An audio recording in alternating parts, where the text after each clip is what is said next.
Give me the reason some people wanna deceive us. Come take a journey from bleachers and meet me within the speakers. We ready for Edom's reapers. They symbolize on your sneakers. They cover truth just like Jesus discovered truth in our teaching.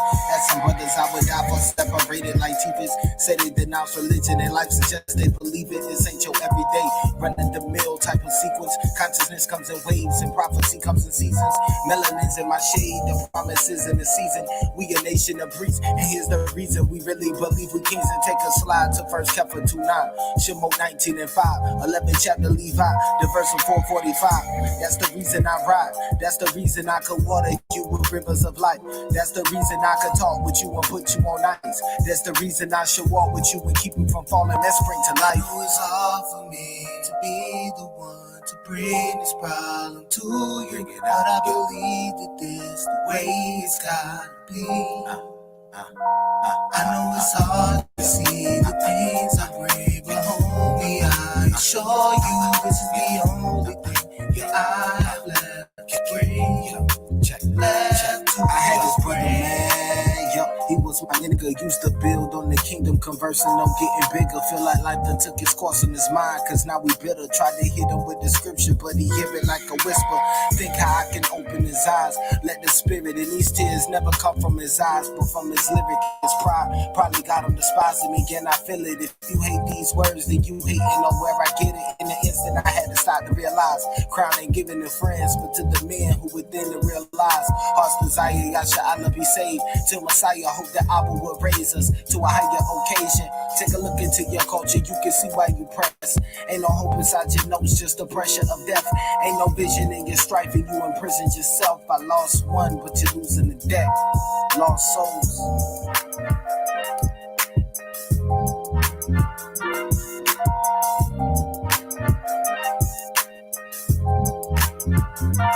I know it's hard for me to be the one to bring this problem to you, but I believe that this the way it's gotta be. I know it's hard to see the things I bring, but homie, I assure you this is the only thing that I have left. I ain't gonna lie. Check. Losing the friends, the hardest thing that I did. Never had a whole lot. Keep them close on my side. When I lose them, I cry. It's like death, cause they spirit left. And it's a hole where they used to rest. As a child, remember thinking, man, what a friends. How we arrived at the thoughts we were pondering when we were kids. I guess it's proof in a new birth. I wear the shoes of a man on the new earth. Truth first. Yep, I blame that for my apostasy. And maybe we could see eye to eye if we would possibly sit down and chop it. That's a skill we lost in these last days. Talk is cheap, tell me, can you spare the change? I bear the chains of obedience. Funny how these chains bring us freedom, it's the freakiest. Satan get his fame and acclaim from deceiving us. You know these words mean life, start receiving. I know it's hard for me to be the one to bring this problem to you, but I believe that this the way it's gotta be. I know it's hard to see the things I bring, but homie, I assure you this is the only thing that I have left to bring. Check. Left to bring.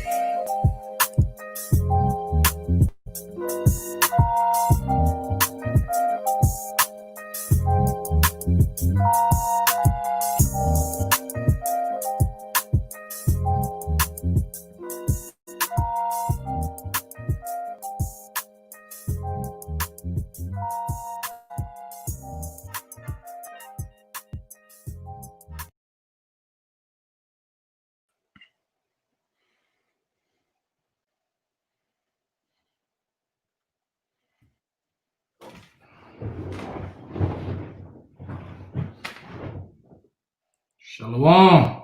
Shalom, Shalom. Shalom. Hey, shalom. Yabashim Yashab Brakatham. How about Shem Yal Shabbat Shalom, family. Hey y'all, Wow. just for a minute, can we bring that back just for a second? Jonathan's song, hey man, that thing right there. Yeah, that brother riding on that, man. Hold up. Give me the reason some people wanna deceive us. Come take a journey from bleachers and meet me within the speakers. We ready for Edom's reapers. They symbolism on your sneakers. They cover truth just like Jesus discovered truth. Is that coming through? As some brothers I was out separated like teachers. Said they denounce religion and life suggests they believe it. This ain't Hey, that bass line, running the mill type of sequence. it's real nice. Consciousness comes in waves and prophecy comes in seasons. Melody in my shade, the promises in the season.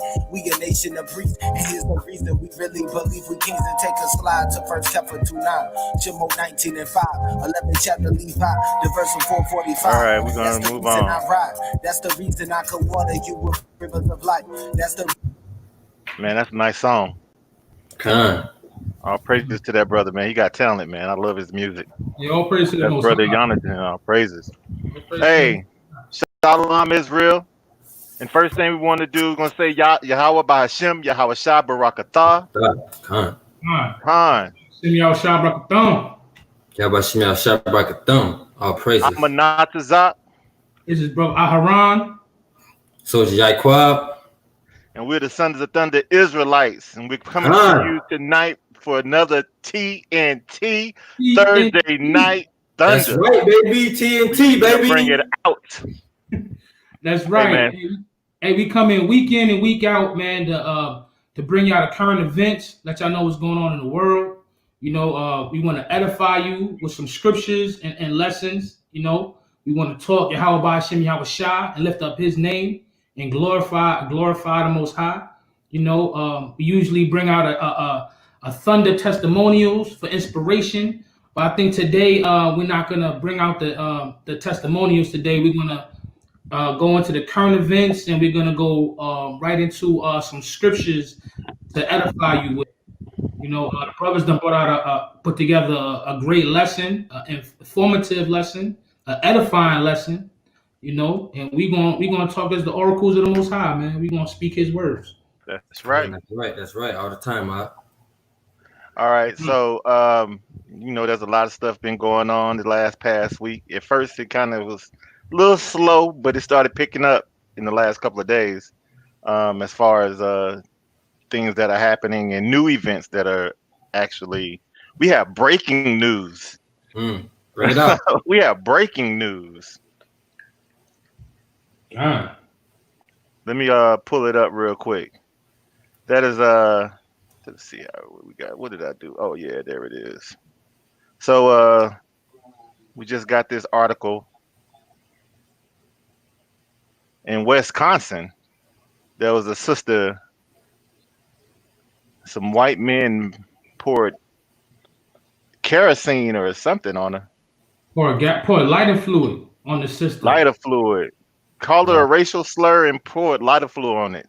So we're gonna hit that first because that's just this is breaking news. So then we'll go into our regular regimen of the worldly events that's happening with COVID-19 and unemployment. But let's get into this real quick. I'm gonna share this screen.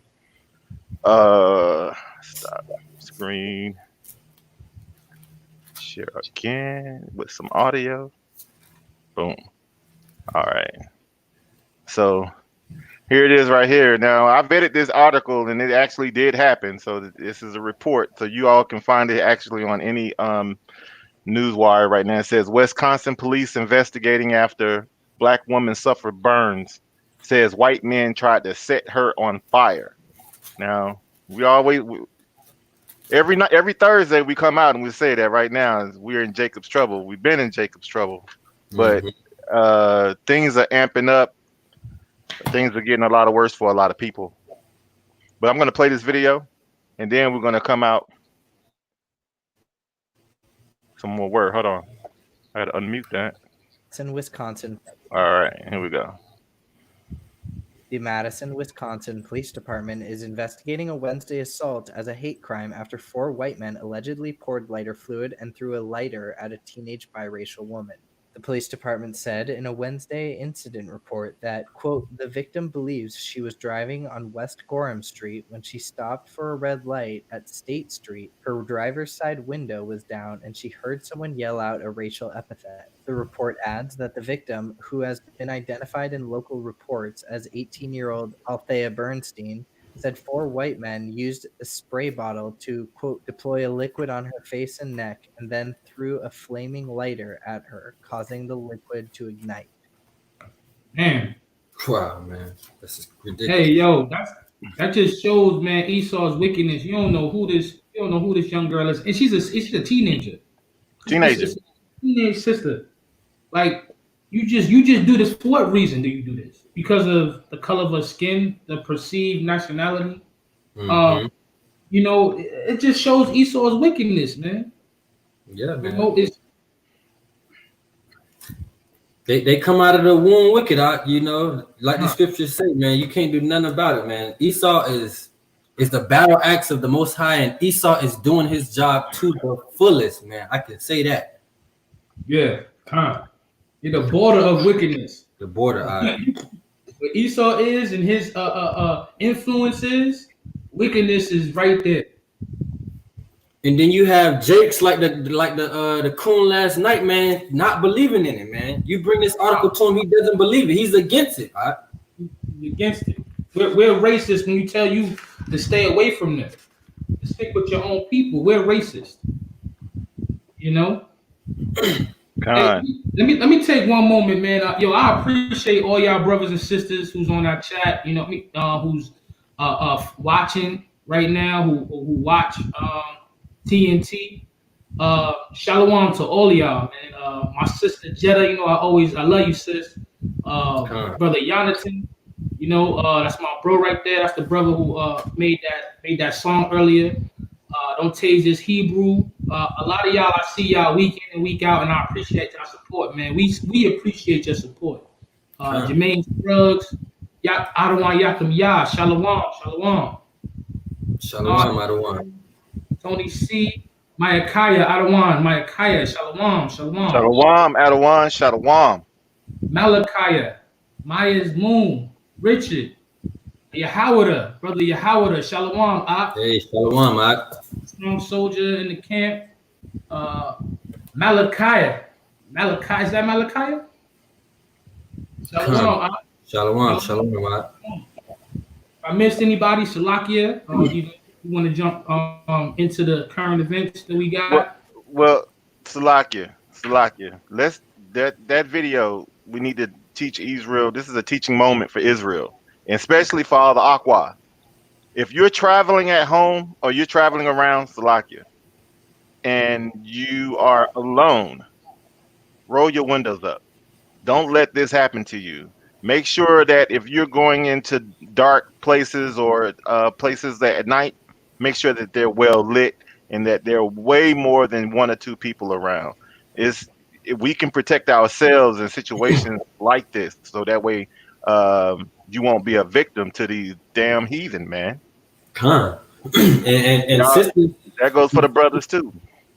And sisters also gotta let brothers know where they at, man. Sometimes, man. That's I know, right. You know, Israel like to be kind of secretive, man. I ain't gonna let nobody know where I'm at. I can do it on my own, you know. You gotta let people know you went, man. So if something does go down, well, I spoke to her last and she was at this place. So now we have something to back you, man. Like this sister, nobody probably knows no information on her. 1 minute she walking, the next minute she's lit on fire, man, by some damn Edomites, man. Yeah. And it could have been a lot worse, believe it or not. That's right. You know, it could have been a lot worse, man. These Edomites are wicked, man. These people, I got a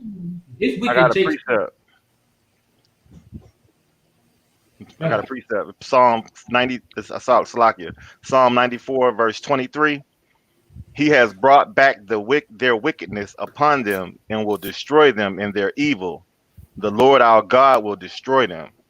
So, no matter what Esau does, no matter how they torture and try to kill our people, man, the Most High has already got judgment for them. So we need to walk in the law, statutes, and the commandments of the Most High God, man, and walk in that faith, knowing that He's going to deliver us. Because guess what? Tonight's show is about chariots. The chariots of the Most deliver. High. Hey, man, I love this. Hey, I want one. I want one. I want one.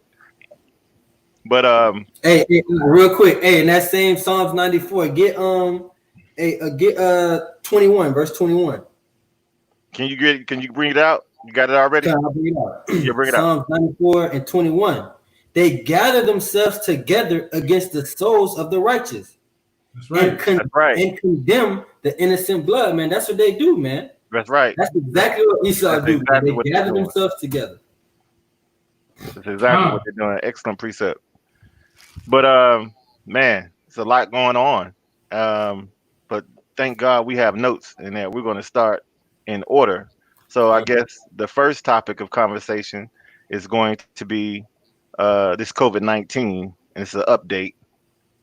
Hey man, this COVID-19 is really threw a monkey wrench in life. Yeah, man, big one. Hey, I mean, massive. Looking at the unemployment numbers, I'm going to bring that out, but man, it's staggering as far as how many people are still not working. What are they doing? Oh, and I was just watching news, and there was the lines for I guess, where you can go get food, those food depots or those churches that hand out food. Hey man, those lines are very long. Very long. Here, let me bring this video out. And this is the COVID-19 update.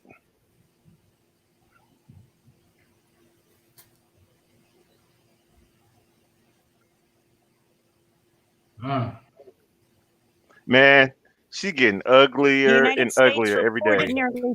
Oh my God. I'm sorry, Salakia. She does not age well. I've been watching her a long time, and ooh. The United States reported nearly 37,000 coronavirus cases nationwide Wednesday, the highest daily toll yet, as much of the U.S. South and West barrel toward a new and deadlier phase of the pandemic. Florida, Oklahoma, South Carolina, and Texas all confirm record numbers of new COVID-19 cases, with infections increasing in 29 states. In Houston, the Texas Medical Center reports 97% of its intensive care unit beds are full. Officials are planning to convert standard hospital beds into ICUs, many of them staffed by medical workers who don't have experience treating critical care patients. California hit a record high of over 7,000 new cases Tuesday, as Governor Gavin Newsom warned residents to follow mandatory mask use and social distancing requirements or face a new round of lockdowns. Disneyland in Southern California said it's abandoned plans to reopen the theme park July 17th, while organizers of the New York City Marathon have canceled plans for November's race. Meanwhile, the governors of New York, New Jersey, and Connecticut issued a travel advisory warning people arriving from states with high rates of coronavirus to quarantine for 14 days or face heavy fines. In March, New York Governor Cuomo threatened to sue Rhode Island what it opposed similar limits on New York. They got some more stuff later on. They got some more stuff. You want them to keep on going? All right. In Geneva, Switzerland, the head of the World Health Organization, Tedros Adhanom Ghebreyesus, warned Wednesday the pandemic will soon reach a grim milestone of 10 million confirmed coronavirus cases. 10 million.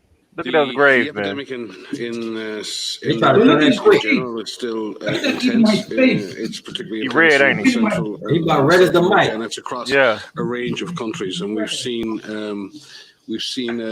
a steady and worrying continuation of trend with many countries experiencing between 25 and 50% rise in cases over the last week, which means many countries in Central and South America and in the Americas in general are still suffering sustained community transmission. That's the World Health Organization's Dr. Michael Ryan. Brazil remains the hardest hit nation in Latin America with an official death toll of nearly 54,000. Wow. India continues to report record coronavirus cases almost daily, and hospitals in New Delhi, the epicenter of India's outbreak, are bracing for 500,000 COVID-19 cases by late July. Yeah, Khan. They Salakia, and And I'm a first-hand witness, man. What they saying is legit, man. It's going on in my hospital right now. Y'all know I work at the hospital. It's going on right now. Like, you come in my hospital right now, and you talking about you got COVID-19, you walk through the front doors, you got COVID-19, and your oxygen saturation is below the standard, which is about 95, you want it, 92 at the minimum. You walk in there, talk about you have difficulty breathing, you got to get admitted to the ICU, man. Right now, we low on vents. You might not get a vent right now in my hospital, man. You might just die from respiratory failure, man. Like, you can't breathe. Wow. We have no vents in our hospital right now, man. So to the family and to all the brothers and sisters that's watching, man, you got to take this serious, man. You got to be taking the precautions, man. It's even word going out that, some Israel is getting hit by this, man. So we got to be, we still going through these curses, man. Deuteronomy says forever. We're not out. Not in the curses no more just because we understand the truth, man. We still got to go through these things, man. So, yes, sir. So brothers is taking this thing serious, man. Hey, Shalakia, I want to bring out some stats real quick. It's 9.49 million cases, confirmed cases around the world right now. We got 9.5 million right now. 484,000 deaths that are confirmed right now. Now, we know that there might be more than this, but according to their records, their updated stats, it's almost 500,000 cases of deaths right now. In the United States, I gotta go all the way down for that.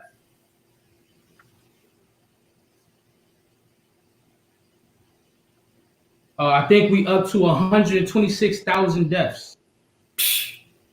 126,000 deaths. We just hit 120 last week, if I'm not mistaken. We was at 118, close to 119. Remember that, Manatazach? Right. Come on. So we had 126,000 deaths right now. A little over that number. Cedric Israel says, but nobody has the flu. And it's crazy because he said that question, right? Because I've seen some tests where they'll test a patient for the coronavirus and also test them for the flu. And the flu will come back negative and the coronavirus come back positive. However, I just heard a doctor last week say, I'm not even testing for the flu no more. I'm just going to test for the coronavirus. Because if you got it's the same symptoms. It's the same symptoms, yeah. More or less, man. And I'm gonna be honest, man. It's a lot of Northern Kingdom coming in, man. A plethora, like abundance of Northern Kingdom, man. And I've witnessed, man, a couple of jakes, man. Die from this, man. Like Southern Kingdom, like possibly Judah, man, die from coronavirus. Kids, family. Coronavirus took their life, man. So you got to take this thing seriously, man. We didn't put it in the show today, but didn't DL Hughley pass out and then he announced that he tested positive for corona? He passed out on stage. Oh, did he? Wow. Yeah. I didn't even see that. Y'all didn't see that? Oh, that was on the news last couple of days ago. I think I did see it. He passed out while he was on stage. And matter of fact, Esau ran out to help him and couldn't hold him up and ended up falling on the ground. Hey, the water, brother Richard. The water, brother. The water. Hey, this scripture right here always remind me of what's going on. It kind of feel like it's what's going on. Jeremiah 44:13. It says, "For I will punish them that dwell in the land of Egypt, as I have punished Jerusalem, by the sword, by the famine, and by the pestilence." You know what I'm saying? Man, we dealing with the sword right now. We dealing with the pestilence right now. And we're gonna be dealing with the famine of the word. Most God's gonna punish us, and he's gonna punish everybody that's in this land. This is spiritually Edom and Sodom. It's also Babylon. It's like your brother say we don't die from famine. What? Oh, through the Bible you can see Israel dying through famine. Yeah, they were eating their kids through the famine. Hey, man. They were eating their own children. Famine, man. And I got a preset real quick before you play that video out. Because I'm gonna give you some advice from Isaiah, man. Isaiah 26:20. Come, my people, enter into thou, Salaki. Come, my people, enter thou into thy chamber. So go into your crib, go into the house, and shut thy doors about thee. hide thyself as it were for a little moment until the indignation be overpassed. So if you're not really doing the work of the Most High, or you're not, in the spirit, man, you gotta stay in the crib a little bit, man, because the plague of coronavirus will hit you, man. That's right. Verse 21. For behold, the Lord cometh out of his place to punish the inhabitants of the earth for their iniquity, man. And that's what's going on right now. Good word. Punishing the inhabitants of the earth, man. That's right. The earth also shall disclose her blood and shall no more cover her slain, man. So the Most High is disposing Esau, man, lifting up her skirt, man. She can't cover herself no more, man. Babylon the great whore, man. So we got to follow the advice of Isaiah, man.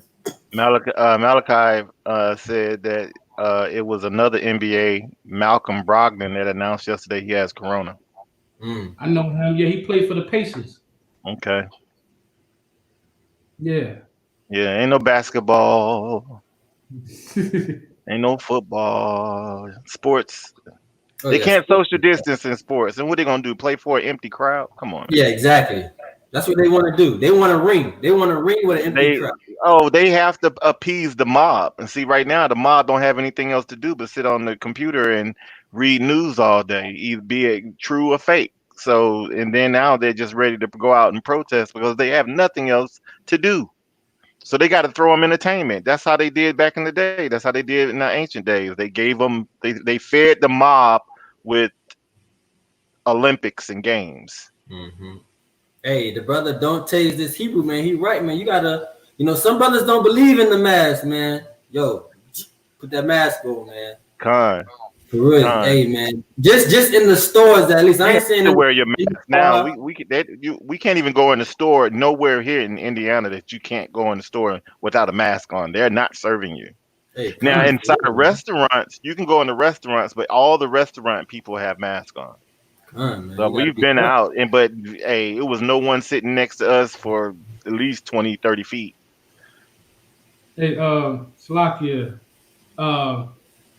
we got to understand, just because you were blessed to have this knowledge, you know what I'm saying, don't mean that you're saved. We know that. That's right.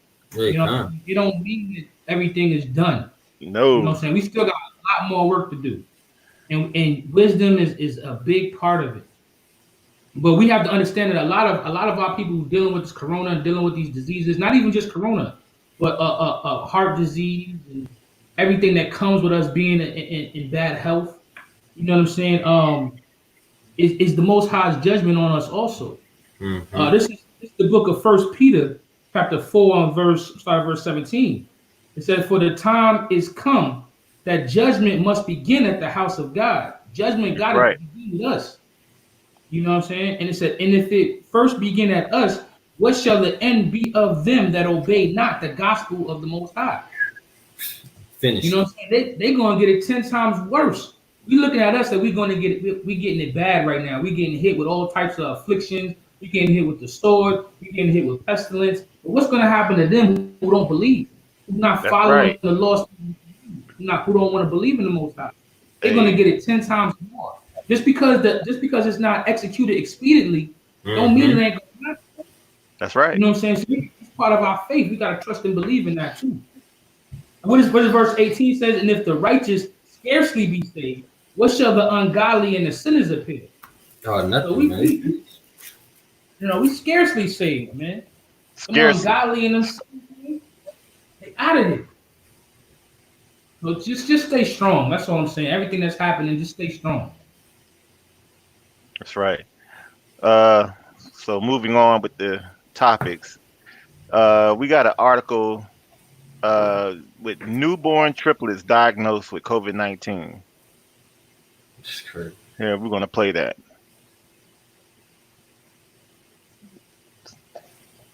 Doctors in central Mexico are trying to figure out how a set of premature triplets were born infected with the coronavirus.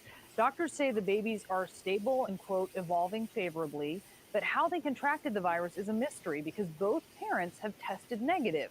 This is happening as cases and deaths in Mexico. So they being born with it. More than 5,000 cases and nearly 1,000 deaths have been reported just in the last 24 hours. Pediatrician and child health expert Dr. Tanya Altman is joining us now. What I was talking about. Our people. Once again, our people are getting infected. Right. Hold up. They're being born with it. How did the children get COVID-19, but both of the parents are negative? That don't make no sense. Matter of fact, how was the parents? Why would the parents even allow them to get tested? Why? What is the need? Right. Unless they was, I don't know. Like unless they was showing signs of COVID-19 symptoms. Or this could be one of those. Your babies will be tested when they're born for anything we want them to be tested for. COVID-19 is definitely one of them. Hey, that could be another vaccine pusher, man. Look, the babies were born with COVID-19. They got to get vaccinated right away. They got to get vaccinated. Yeah, or yeah, for the vaccines. But hey, these numbers, 484,155 deaths globally. 122,000 deaths in the United States. No, that's old. They up to 126 now. Yeah. Because we pulled this article 4 or 5 days ago. Yeah, 2 days ago.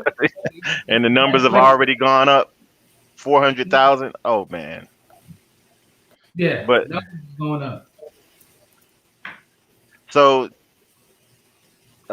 we know we practice social distancing. It has become a way of life for our household. When we go out, we wear masks. And we sit far away from people, and we don't linger too long in one location. In and out. Hey, brother, don't tase this Hebrew says the crafty counsel, man. I believe it. Let me remove that. And what's crazy is that those numbers, is according to what Esau has, for a major virus like Spanish flu. COVID-19 is minute to Spanish flu. Like Spanish flu, they say kill over 500 million people in the world. Wow. That's I don't even know how to get this number back then too. But that's their numbers they have. So COVID-19 is not even scraping up. Hey, Shalakia, they probably do the same thing they do now. Anytime they kill somebody, that was a Spanish flu. Yeah, they then came through and massacred a whole tribe of Native Americans. Like, that's a Spanish flu. That's a Spanish flu. A whole bunch of Negroes. The Spanish flu did it. Yeah, they're gonna have a Negro hanging on a black man hanging on a tree talking about I was Spanish flu. Yeah, he killed himself because of Spanish flu. He killed himself because we saw wicked as hell, bro. They wicked, man.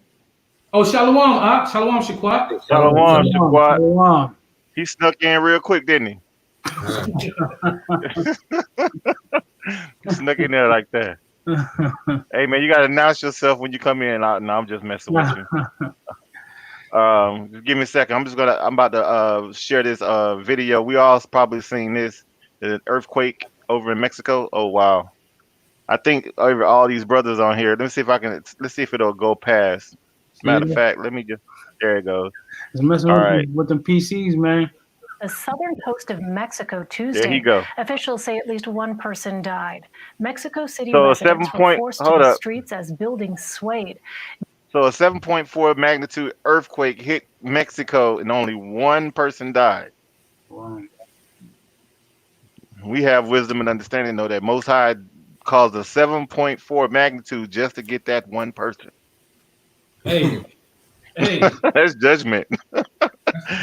and for the rest of the Israelites and heathen, y'all city is damaged. Now you're gonna have to rebuild. Trying to wake folks up. Well, I'm gonna let me finish playing that. So like it. Dozens of healthcare workers were seen leaving a major hospital. There was minimal damage to buildings, but a tsunami threat was issued and later lifted. To put it into perspective, a 7.1 magnitude earthquake hit Mexico in 2017, killing 355 people. Wow. Wow, it killed 355 people in 2017. Yo, Only killed one this time. That's grace. Hey, Shalakia, putting things in perspective, you might be right, Manatazach. The Most High might have sent that earthquake just to end somebody's life and maybe to wake up another person. That's it. Mm-hmm. Definitely. Like, and his ways are not our ways, man. He do things like that. We gotta too. You know, but you know, the world has we've been getting hit with earthquakes, tsunamis over the last 10, 15, 20 years. There's been earthquakes, tsunamis over the last couple of years. We've been having fires everywhere. Mm-hmm. You know what I'm saying? The Most High been really putting his wrath. Now we dealing with pestilence. If you can't see the biblical implications, if you can't see what we're saying, that the Most High is coming back and He's going to judge, and all of these things can be considered warnings for you to get back to the Most High and get back into these scriptures. Then you know. You need to think on what's going on in your life. I mean, I don't want to sit there and judge nobody on that aspect because the Most High will wake you up later on if it's in His will. But at the same time, He's showing us right now, man. He's constantly knocking on your door, wanting you to come home.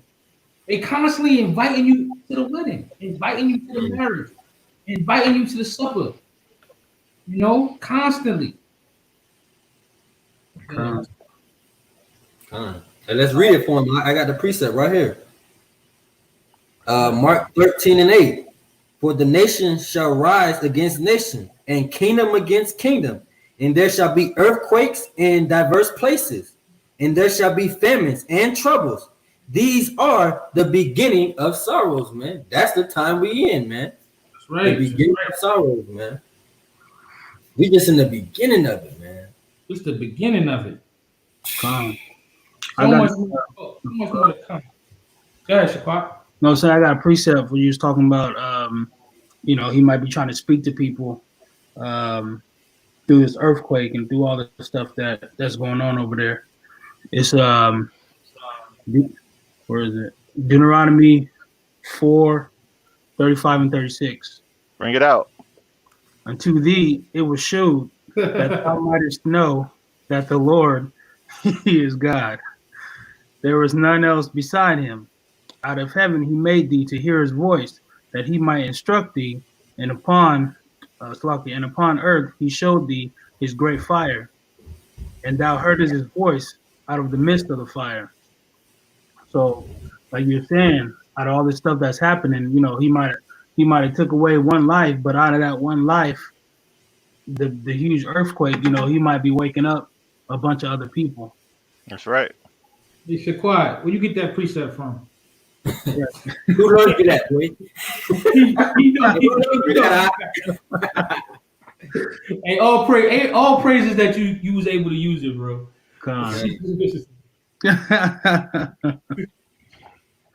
Oh, that's funny.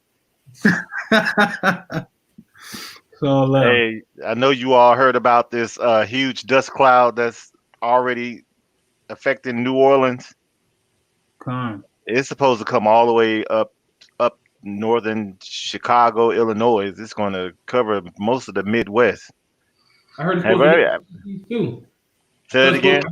I heard it's supposed to hit the Southeast too. It's supposed to hit Alabama, Georgia. Yeah, it's already hitting New Orleans. I guess they showed a video of it. It was very dusty and cloudy outside. Salakia, in the 37 years I've been on this earth, I ain't never heard no dust cloud or nothing in the U.S. period. Well, as far as the news was reporting, they said it's a common occurrence that happens every year, but it's so minute that it's not worth reporting. But they said this one is out of the ordinary. They said in Puerto Rico, like you couldn't even see like what it was a mile ahead of you. Right. Like you couldn't see. The Saharan dust storm. My wife said, "I hope that's the Most High coming to just deliver us from this place." Hey, I think anything could be in that cloud. Man. Hey, the The other ones are always said, man, before the Most High destroy your place, man, he sent his prophets out, man. Send his prophets. That's right. And look at them. We got 1, 2, 3, 4 right now on screen, and that's just SOT on Thursday. We got. I know that I've seen a lot of people already. Sakari going live right now, and they bringing out the word. The word is definitely going forth, and I think that's why a lot of things are speeding up. But do y'all want me to play this video of this dust cloud? Come on, bring it up. Let's bring it out.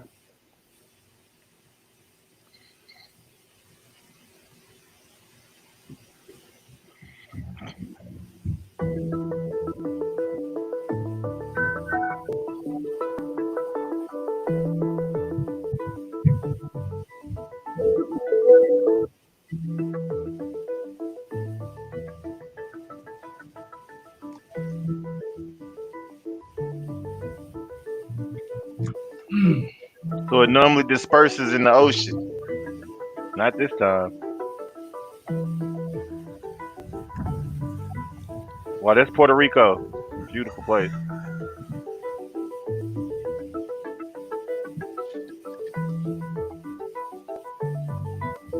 Feel like the Most High coughed and said,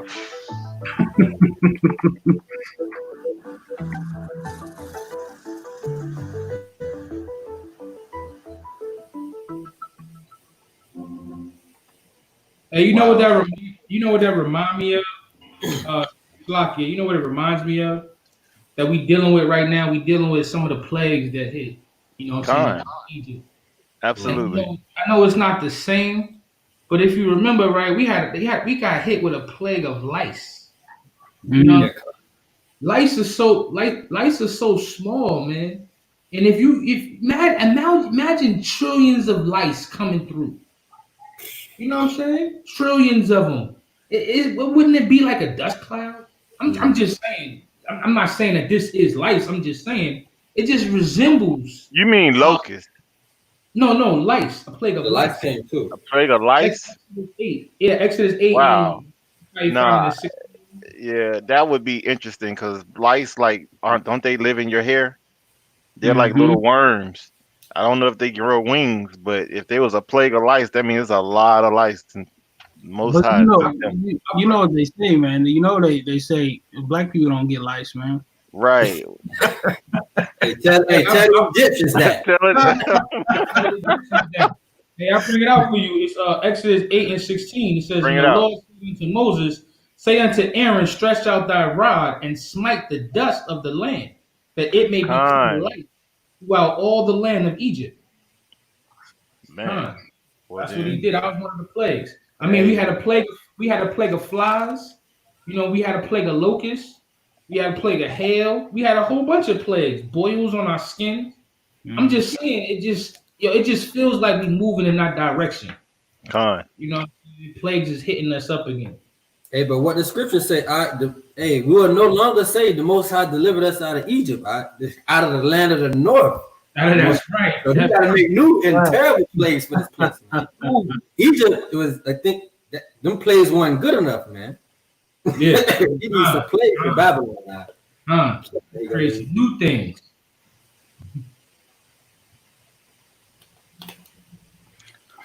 Well, moving forward, we're going to go to the New York Times article, and it says that the pandemic may force New York City to lay off 22,000 workers. That's a lot of people unemployed in New York. Man. Honestly, I think they're just going to try to crash the economy completely. Absolutely.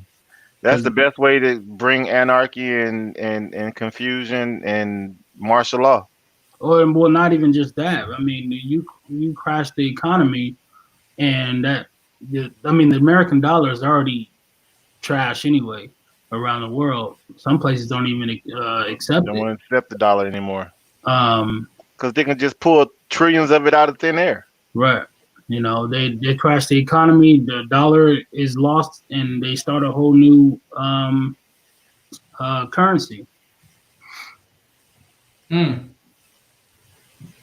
It could be true too. The article says that Mayor de Bill de Blasio and other top officials warned on Wednesday that the coronavirus pandemic was putting tremendous stress on the finances of government in New York City, raising the prospect that they might have to carry out cuts in infrastructure spending and some of the most sweeping layoffs of municipal workers in decades. Wow. Hey, listen, Slakia, who are the people that's gonna get laid off? It's gonna be the people who make the least amount of money. You know what I'm saying? It's gonna be out first. Go ahead, say it. No, the last hired, first fired. Mm-hmm. And that's facts. Right. And if you're a Negro or a Hispanic, you definitely gonna be let go first. Hey, but the thing about it is though, right? They don't let go of the people who make the most money. They let go of all of the people who make the lower rounds of money. Yeah. Like, why is that? Why don't they could fire 10,000 people and triple the money that the 22,000 people are making? Because the richer got to get richer. That's right. They greedy. But you know, so that's doing my it by cousin. the numbers. I done gave my cousin this job. I done gave my sister a nice plush municipal job in the office somewhere, making 80 grand a year, 100 grand a year. Mm-hmm. You know what I'm saying? With a person who's making 30 to 40,000, they want to fire them. The person who got 3 kids trying to support a household, they want to let them go. This is what's affecting New York. It says right here that with the coronavirus siphoning as much as $9 billion in tax revenue from New York City, Mr. de Blasio said on Wednesday that the city might have to lay off or furlough 22,000 municipal workers this fall. He says, in quotes, "We are running out of options here." That is the blunt truth. I mean, what's gonna happen when it's completely just gone and ain't got no more money? You know, it's gonna be chaos. It's gonna be bad, man. It's gonna be bad. Con. It's gonna be bad. The brother just said, I just took his thing off. He said it's one thing after another. It's just never ending, man. Mm-hmm. Then they're gonna make you have like a card or something to see, you know, if you got shot, you know, the vaccine or something like that. You can't come in the store if you ain't got the vaccine, or you know, some kind of craziness. All this stuff is just nuts, man. Like you said, one thing after another. This stuff is just crazy. Now we moving in that direction soon, man. Come. What else you got, Manatazach? I was trying to get that graph on the table here, but I think that there it goes. It's coming back. Oh. So this graph right here is showing the civilian unemployment rate, and right now it's showing it was in April was at 14.7%, but now it's dropped down just a little lower because a lot of people did go back to work. So we're looking. This report comes from May, so we're looking at 13.3%. Mm-hmm. Now I read another article that said don't believe these numbers because they're lowering the numbers and they're not reporting the actual numbers, and this may be off by 3 or 4%. And we talked about that a couple of weeks ago. But there is a slight decline. If you notice right here on this chart, that you'll see this little line coming downward. That's everyone that came back to work. I guess a lot of the hospitality workers, restaurants, waitresses, servants. Yeah. So, but look at this number right here. From where the dot stops, look at this number right here that's still unemployed. That is a significant amount of people that's drawing unemployment. Hey, I got a precept out. Bring it out. It's the book of 2nd Esdras, chapter 6 and verse 22. And suddenly shall the sown places appear unsown. The full storehouses shall suddenly be found empty, man. Coronavirus has made all the full storehouses empty, man. It's nothing, man. Now you don't got no job. You don't got nothing, man. Time. It was closed. small pop businesses is shut down. They can't manage. I was reading a report the other day, man. A lot of black-owned businesses falling to the dust, man. Yeah, kind. These plagues is not playing, man. And Ezra's prophesied about this already, man. The meat industry is going to. It's getting terrible out here, man. Hey, what's that scripture? But it's crazy. No, I thought you was done. Go ahead. Say what you're gonna say. Now I was saying it's getting crazy, but at the same time, it's like this is what we pray for. This is what we want. We want the most to do this, but it's like, damn, this is crazy, but it's what we want, though. It's a scripture to talk about the stopping of the grinding of the mill. You know? Oh, that's Ecclesiastes 12. That's what? Say it again. Ecclesiastes 12. I'm not sure what verse. Ecclesiastes 12. Ecclesiastes 12:4. 12. I think that's what it is. I think that's it, right? 3. Try 3. That might be what you want. Ecclesiastes chapter 12 and verse 3. In the day when the keepers of the house shall tremble, and the strong men shall bow themselves, and the grinders cease, because they are few, and days that look out of the windows be darkened. Now, in verse 4, and the doors shall be shut in the streets, and the sound of the grinding is low. And he shall rise up at the voice of the birds, and all the daughters of music shall be brought low. Hey, we coming into those days, man. I know brothers are going back to work, but we have to understand that we getting hit with a second wave. This is literally a second wave of the corona. You know what I'm saying? When the money stops, when the money is worthless, because somebody was talking about the other day, there's other countries, you might go to Israel or you might go to other countries, they're like, you got to change that dollar over to another currency. Right. You don't want your dollar no more.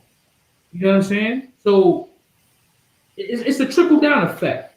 You know what I'm saying? It's going to eventually stop all of the work, stop a lot of the things that's happening here. You know what I'm saying? It ain't over yet. We at the bars, we at the beaches, twerking in front of the police. We're doing all types of. I gotta bring that out because madness, man. But we doing all madness. We doing all types of nonsense, not realizing that it's not over yet. You know what I'm saying? It's still things that's gonna happen. This place gotta fall, and we gotta get ready and prepare for that to happen. And that's what we do. That's what we do, man. We sign and crying, trying to wake our brothers and sisters up to get ready for the fall of this daggone nation. That's right. Hey, can I get a preset for that woman that was twerking out real quick? That was ridiculous.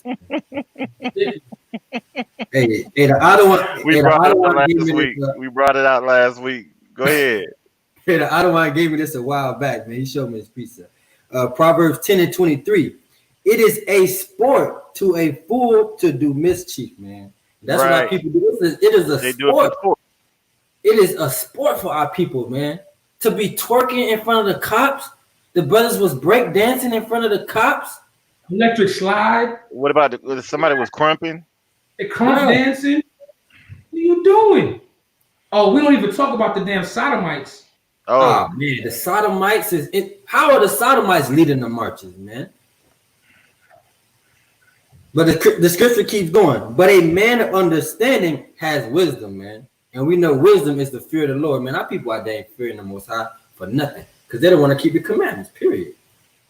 It's a well-known fact that the sodomites started the civil rights movement. They just went from civil rights to gay rights.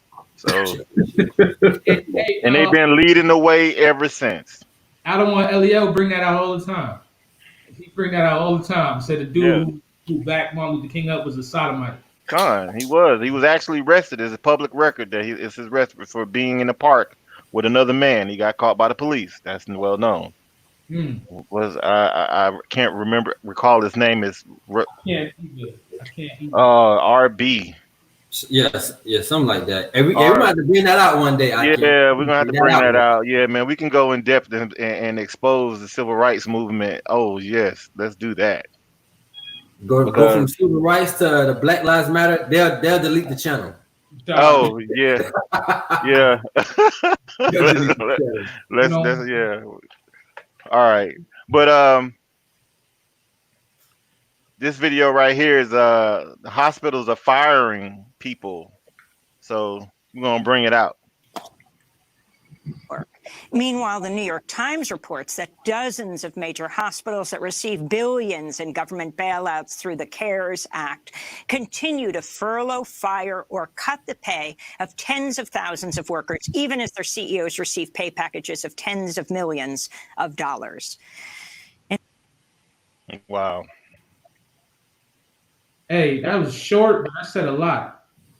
So he said hospitals are firing workers, even though they got money from the government, you know what I'm saying? Our tax money and the CARES Act, you know what I'm saying, to support and keep these people working.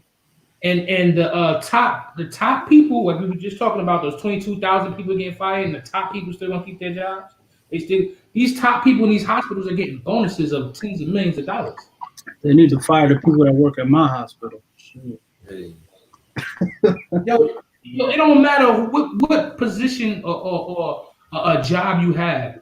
If you're an Edomite and you are in a higher position in a CEO of a company or a bank, they doing some corrupt stuff, it seems like. There's always some corruption going on. And to land me back off of that is they're dumping people in nursing homes. They're evicting them like trash. Hey, how do you evict somebody from a nursing home, though? That's their home. How you evict them? That's their home. That's funny. Oh, man, that's crazy. But I wanted y'all to see this picture. Who is that? Now, that's Jake. It looked like a Jake. Khan. That's a missing person report. We're going to do a show on missing persons as well. Because there's a lot of people being abducted. There's a lot of sisters being taken from their loved ones, and nobody knows what's happening to them.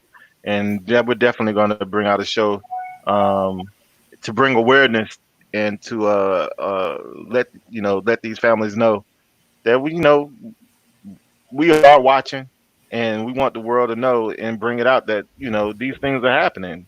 That people are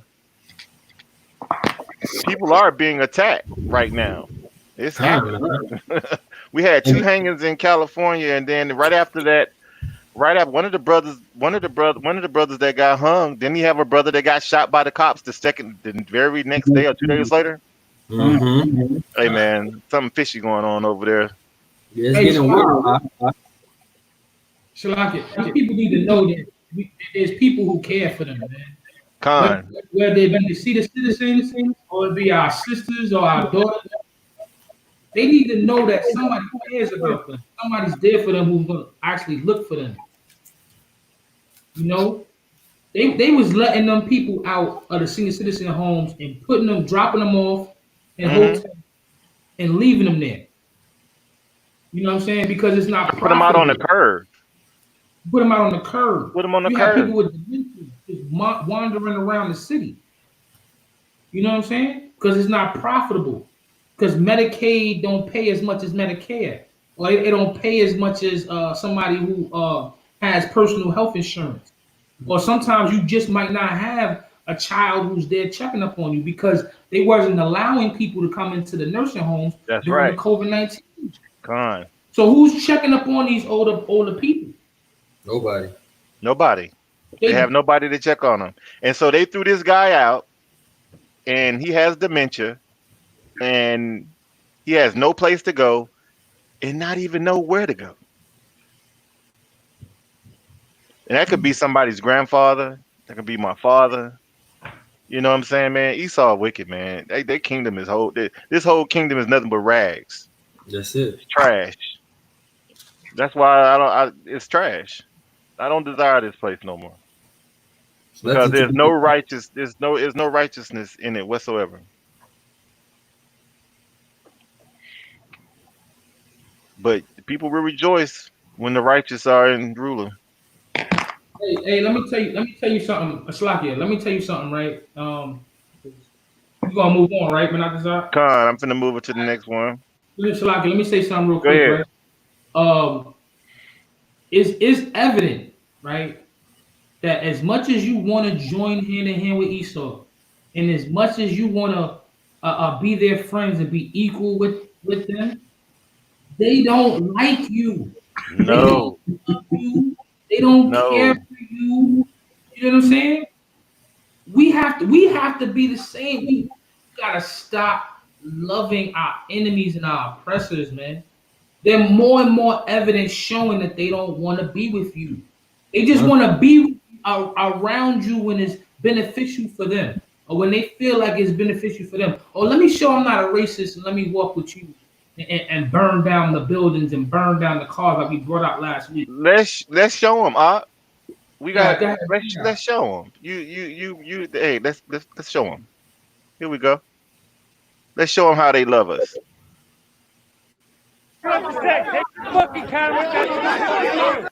Salakia for the language.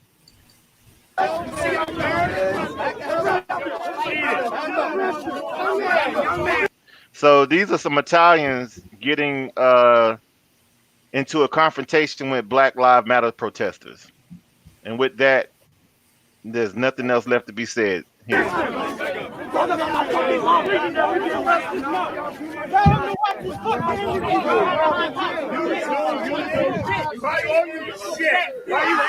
mother's a bitch.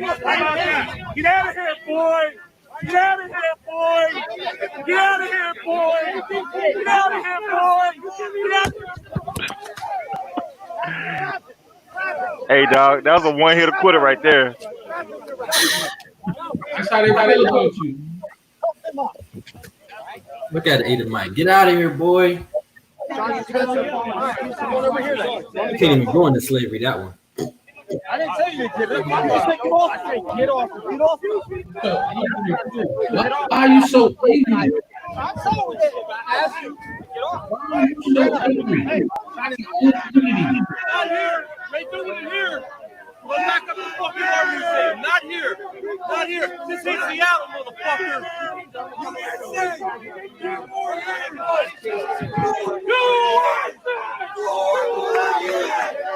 Heil Hitler. Heil Hitler. Heil Hitler.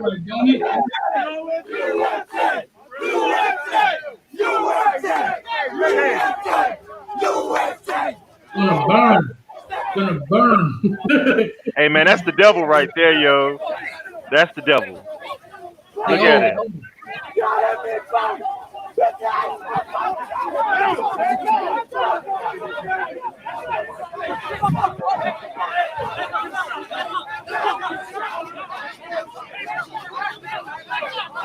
That's mayhem.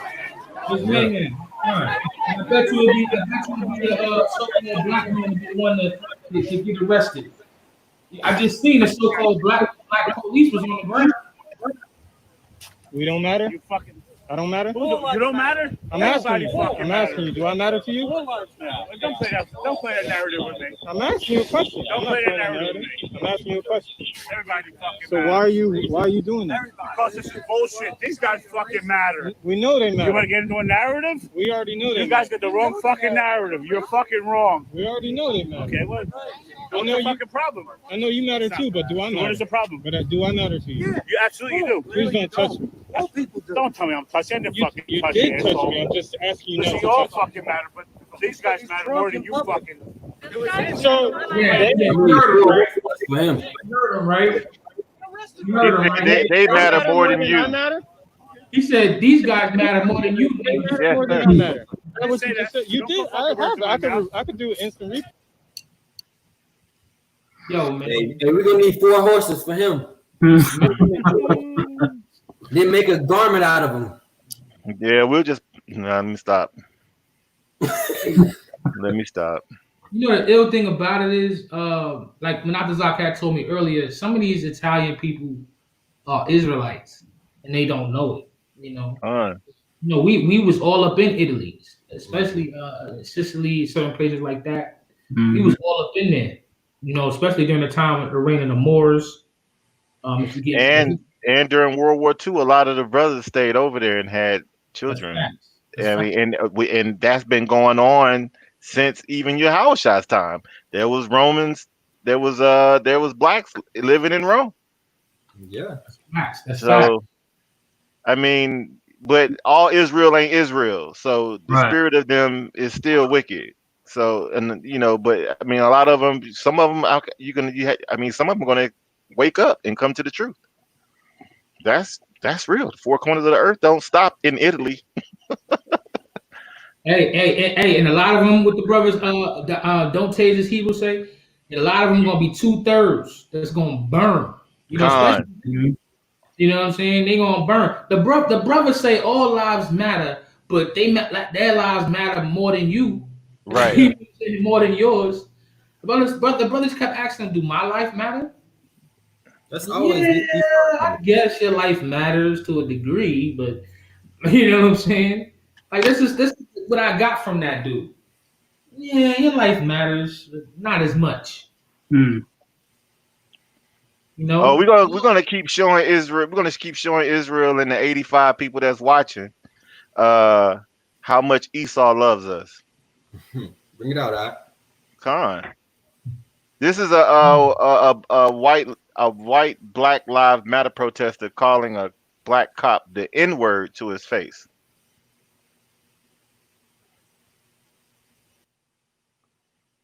Your child's going to tell you you're a piece of. Your mom's going to tell you you're a piece of. If your mother does it, I feel sorry for her. But that brother Hebrew, he got a full beard. You're a piece of. You're a piece of. You really are. You really are. You're part of the problem. And I hope that your children treat you the way you deserve to be treated. What's up, yo? I'm peacefully protesting. What's up? What's up?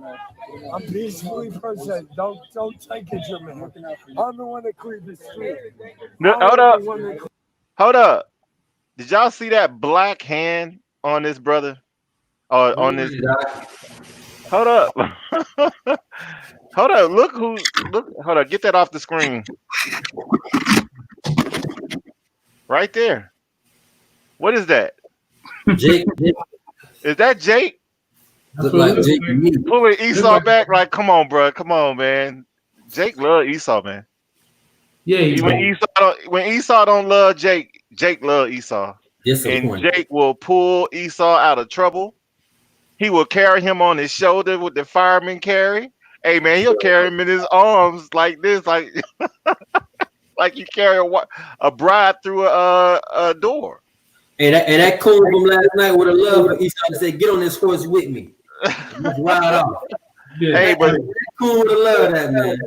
Hold up. Now let's finish this and watch what this man says. While this Jake is coaxing him to get back. Watch this. I am the one that cleared the street. Tell me I'm wrong. He foaming at the mouth and slobbing like an animal. First Amendment right. You got your mask. Use your mask. Stop being a. Do what's right. Do what's right, guys. Do what's right, guys. Hey, what's up, man? You gonna do what's right, big guy? Right. So this. Stop putting these hands on people. And it was beat. Right.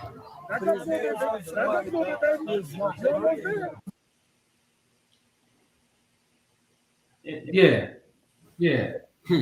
This is what you call the listen. We have to understand, man. Y'all. We gotta understand that we got some cops who are doing their job. You know what I'm saying? Some of our brothers is just trying to feed their families and their kids. Can y'all hear me? Yeah, we hear you. Okay, I'm hearing that. There's no audience. No, I'm hearing that. Oh, okay. Yeah, so we gotta understand that some of these cops, man, are just doing a job. Some of the cops actually have stood up. You know what I'm saying? Against police brutality. You know what I'm saying? I particularly know a brother who told me about a situation where he was in the midst of, he's a cop, and he was in the midst, and he had to step in and be like, hold up now. You know what I'm saying? He had to stand his ground to some Esau police officers. So some of the brothers are trying, man. Yeah. You know what I'm saying? And we have to acknowledge that. We don't know what this brother is all about, what's going on with him. And then hey man, he looked like a Hebrew. You got this Esau is not the one who should be talking to that. Mm-hmm. You know what I'm saying? He's not the one who should be speaking to that brother. You know, he's foaming at the mouth, spitting. Think the Most High, he got a face guard over his face, like he drooling. He like a wet dog. Hey, he's foaming at. Hey man, he's dripping. It's dripping off of his chin. He's just spitting and saliva just coming all down, foaming at the mouth like a. I mean, just. I wonder if it took everything in that brother just to say, you know what, I ain't gonna hit him. I ain't gonna knock him out. Yeah, I got a precept out. Bring it out. This is the book of Psalms, chapter 79 and verse 6. Pour out thy wrath upon the heathen that have not known thee, and upon the kingdoms that have not called upon thy name. For they have devoured Jacob and laid waste their dwelling places. And that's the reason why we out here, man. They devoured Jacob. That's right. Let's finish this up. There's only a few seconds left. Let's see what he has to say after this.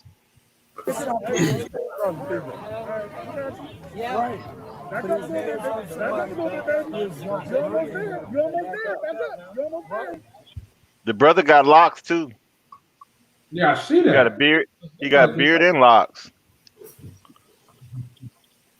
This is what he said. If the people didn't hear it, he says your child is going to tell you you're a piece of. The protester yelled in the officer's face, your mom is going to tell you you're a piece of boo-boo. And if your mother doesn't, I feel sorry for her. I feel sorry for your family. You're a piece of boo-boo. You're a piece of boo-boo. You really are. You really are. You're part of the effing problem. And I hope to effing your children treat you the way you deserve to be treated.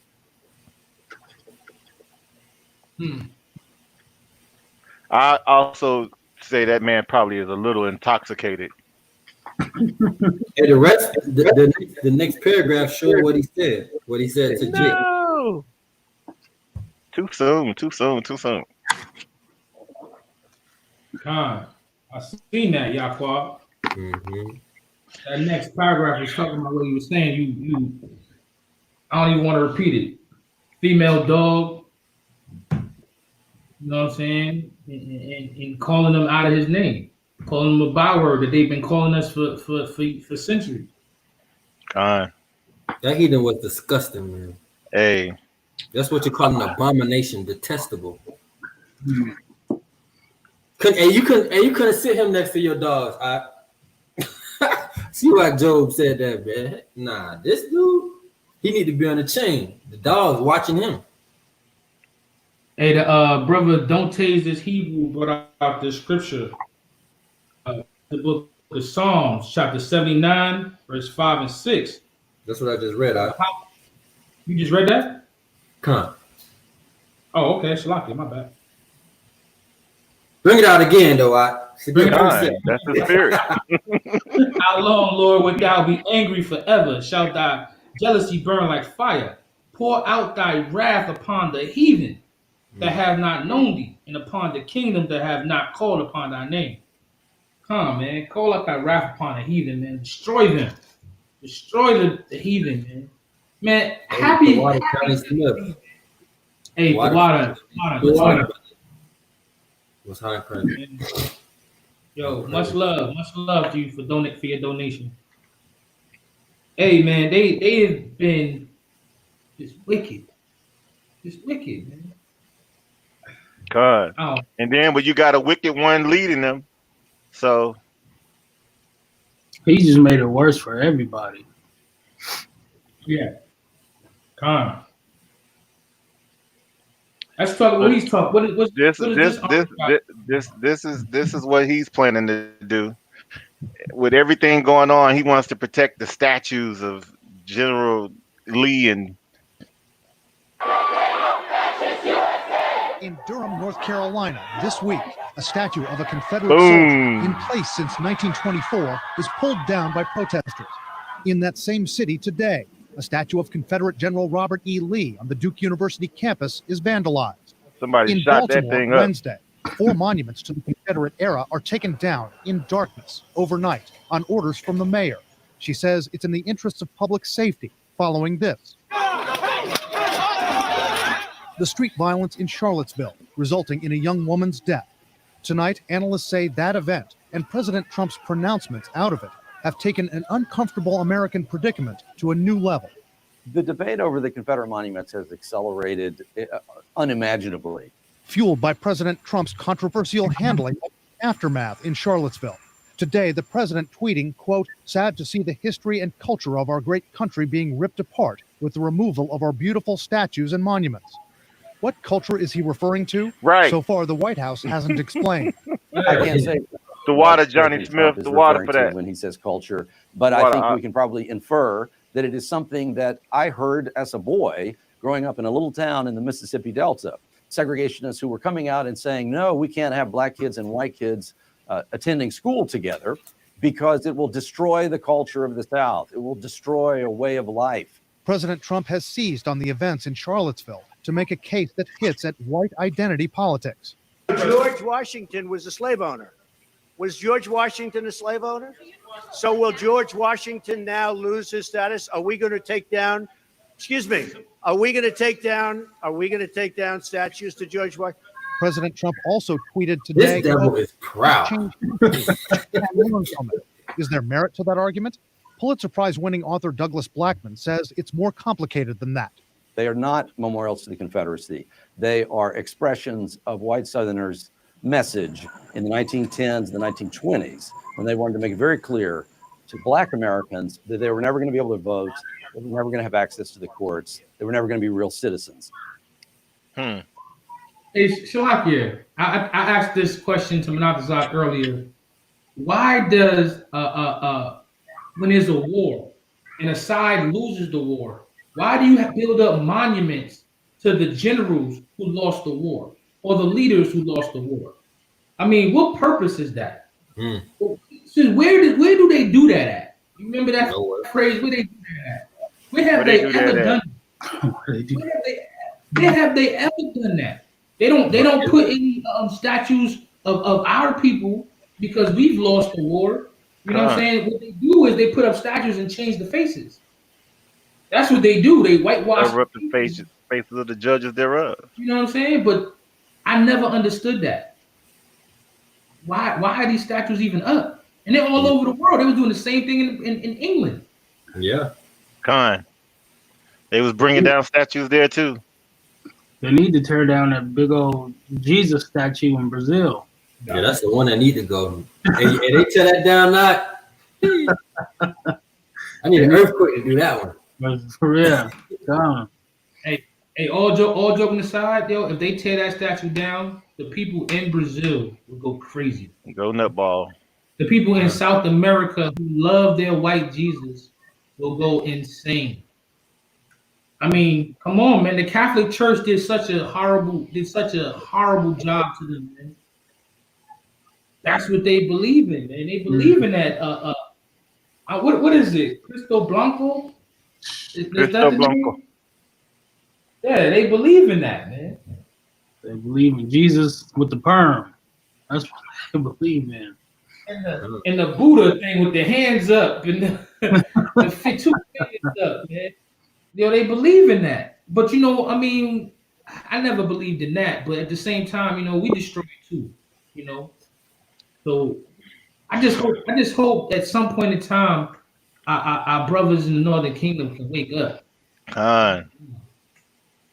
Because we need to come back together, man. No negro. That's what they say. No negro. Oh, no negro. And that's part of the conquistador. That's part of them oppressors too. They put that mentality on them, just like they did to us. If you dark, you know, the dark skin and the light skin. Me and Shaquat used to do that a lot at first.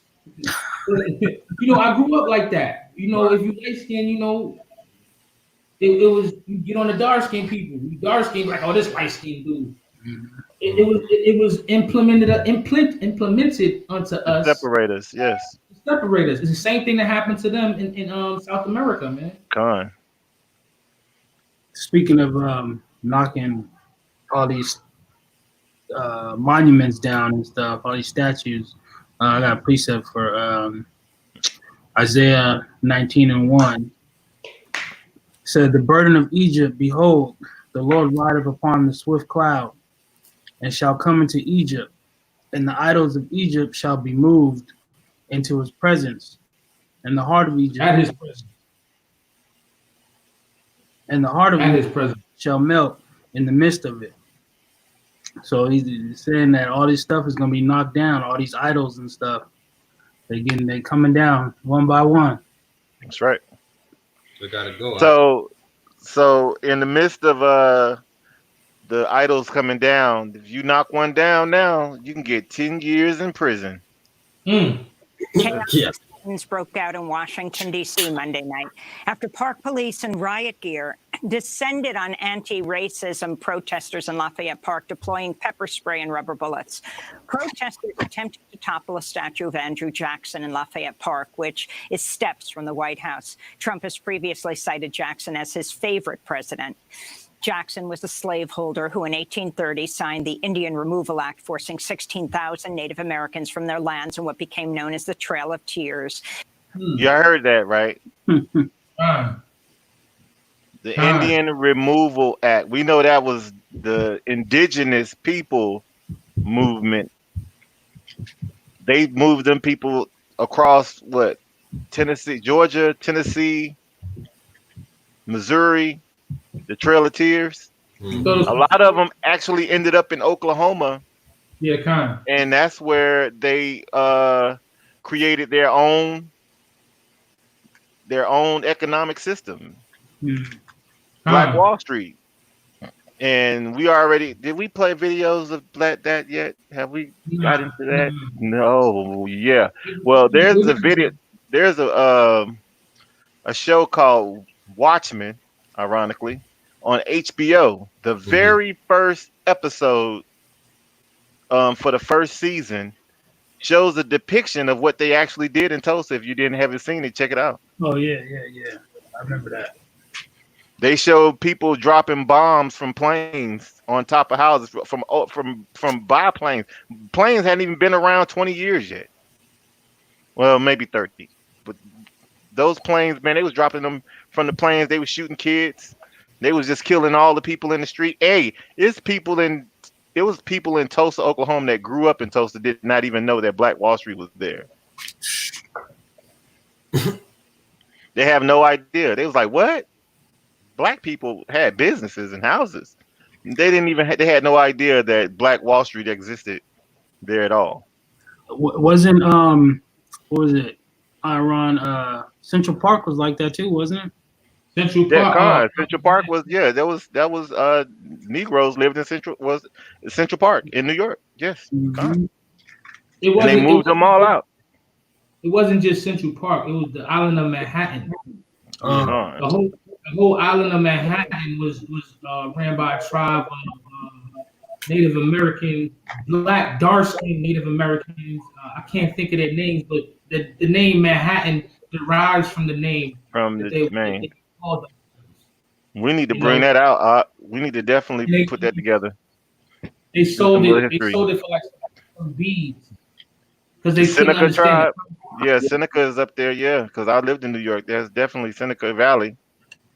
Seneca is upstate New York. Upstate, yeah, it was upstate.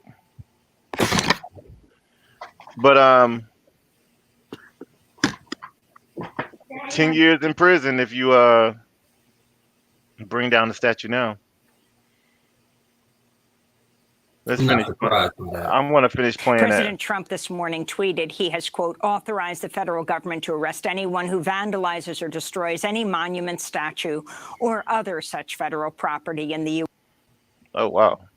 Pause. U.S. with up to 10 years in prison, unquote.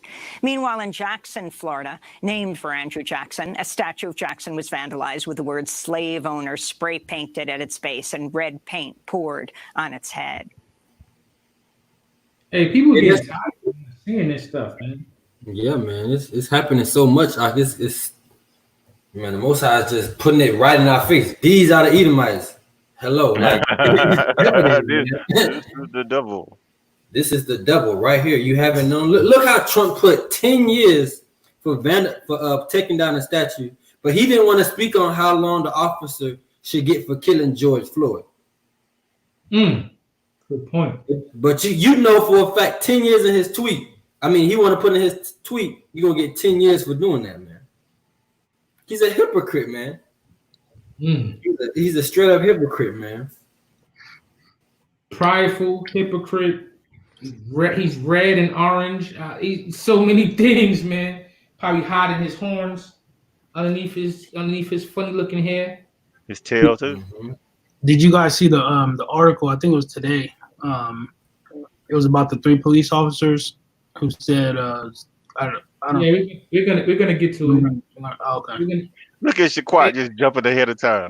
And you got the notes, bro. That's the thing about it. He didn't read the notes. Nah, we just teasing with you, Art. You way over there in California. We can't touch you. Just show you some love, brother. Hey, but hey, I'm gonna leave this one to Aaron. Hey, this bothered me. This really bothered me. This bothered me. So this is Muhammad Ali's son. You know what I'm saying? And he's saying that Muhammad Ali would have hated racist Black Lives Matter. Racist Black Lives Matter. Black Lives Matter want to include everybody. They want to include the white man. They want to include sodomites. You know what I'm saying? But he's calling them racist. He would have hated them because he loves Trump. This is crazy. He's voting. This is a coon. This is a coon. And he said his father would have voted for Trump.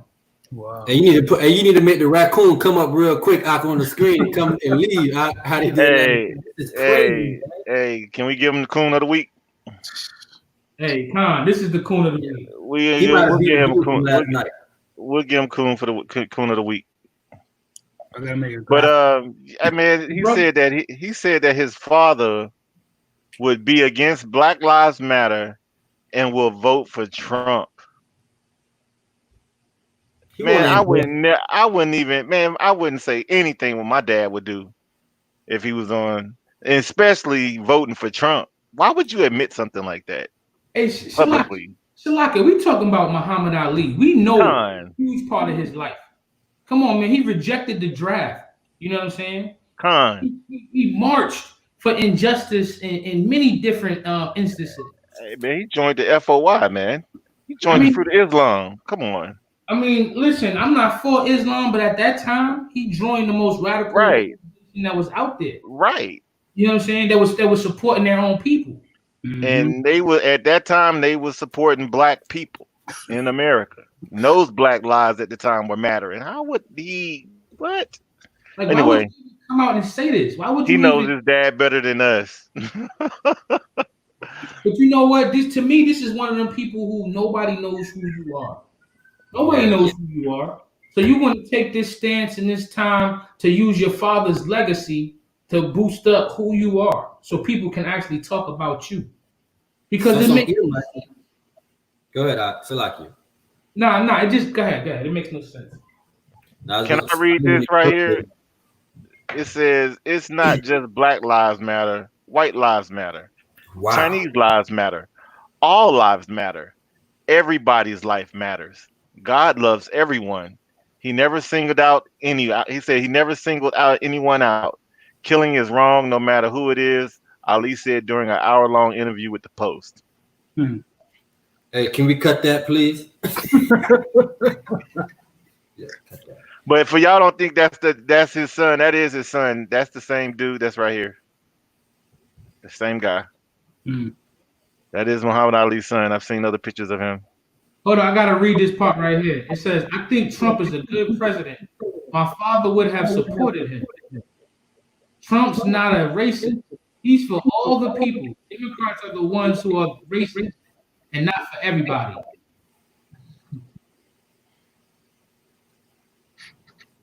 Hey, coon of the week. Yeah, I've investigated a little bit about this brother, and I'm not gonna say negative things about him on public, but I can understand why he's doing this. I can't. He may be Muhammad Ali's son, but from this picture from 2014, he wasn't living that life. They didn't have the money. Mm-hmm. What they talked about Okay. in the article, he was getting Right. $1,000 a month stipend from Muhammad Ali's Right. I mean, he wasn't living like a rich man. So y'all do y'all own investigation on that, brother, if y'all would like. I am not going to go there. That's why I let Aaron have that.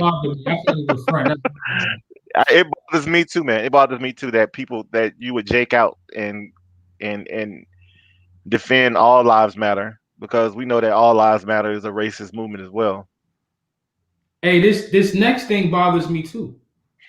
Con. Let me cue it up. America bothers me. I ain't gonna lie. Oh, Con. Hey, Babylon. That's right. All of the just wickedness, man. The wickedness bothers me. You know, it makes no sense to a lot of it. These Washington Posts be killing me, man. Oh, give me a second. No, we have to stay away from Washington Post and New York because they want me to subscribe. Say that again. I said I could see all of this stuff. You can see them. Okay, hold up. I think it opened. Let's see. Is that? No. I don't know what that is. What? I don't even know where that article came from. Yeah, that brother just wanted some money, man. He had to cleave to his oppressor for that, man. Oh, he did. He had to cleave. He cleaved real hard. Hey, Aaron, give me a second. Let me figure out a way to pull up this article because I can't with Washington Post. All right, so let me just go ahead and put it up. I don't know if I can pull it up, but I could just talk about it a little bit before you can pull it up because it has stats and everything in this post. All right, so they're saying that so-called African Americans were polled, and they are feeling optimistic that things are going to change because Esau, the white man and the white woman, are involved now. Their protests have opened up the eyes and the ears of the white man and the white woman, so now they feel like things are going to change. You can't tell me that you don't look at them like they're your savior. You know what I'm saying? Like you still looking at them like they're your gods. Yeah. You know, you're praying when you're out there protesting, you're praying for them to save you, for them to change the laws, so you can be equal with them when they don't like you.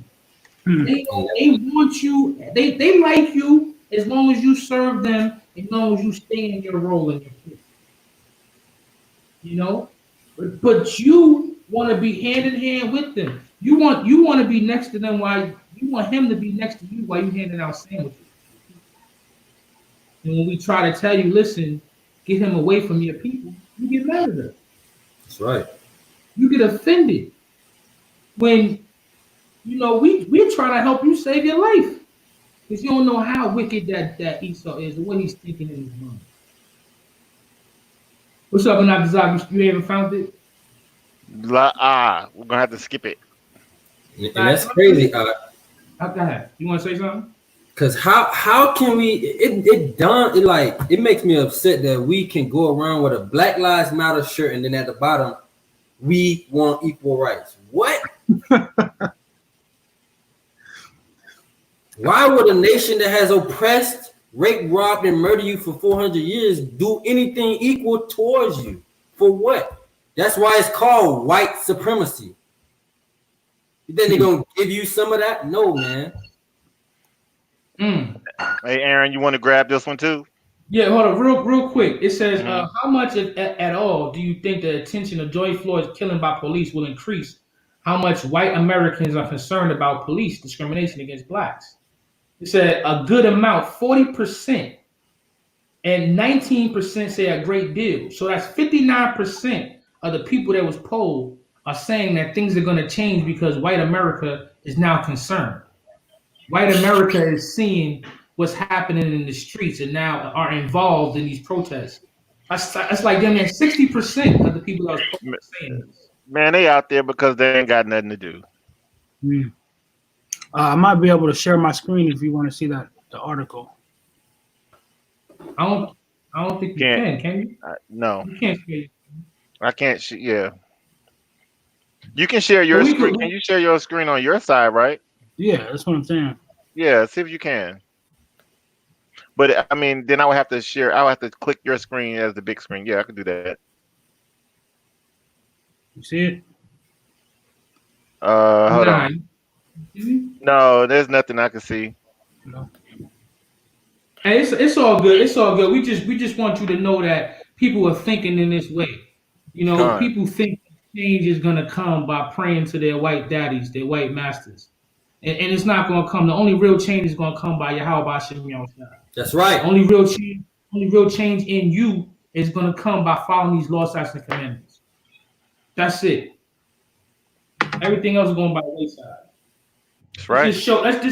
And this is another example of these wicked ass crackers and showing you how they think. So if I said the wrong word, because I know they don't like that. But these wicked ass go ahead, Manatazach. There's an article here with 3 cops were caught on camera fantasizing about killing black people and starting a race war. This article goes on, this quotes, it says, "We are just going to go out and start slaughtering them effing N-words." One of the officers says, "I can't wait. God, I can't wait." It says 3 police officers in Wilmington, North Carolina were fired on Wednesday after a routine audit of a dash cam footage caught them having violently racist conversations, including one where an officer said he can't wait to go out and start slaughtering them Salakia, F and N-words and potential civil war.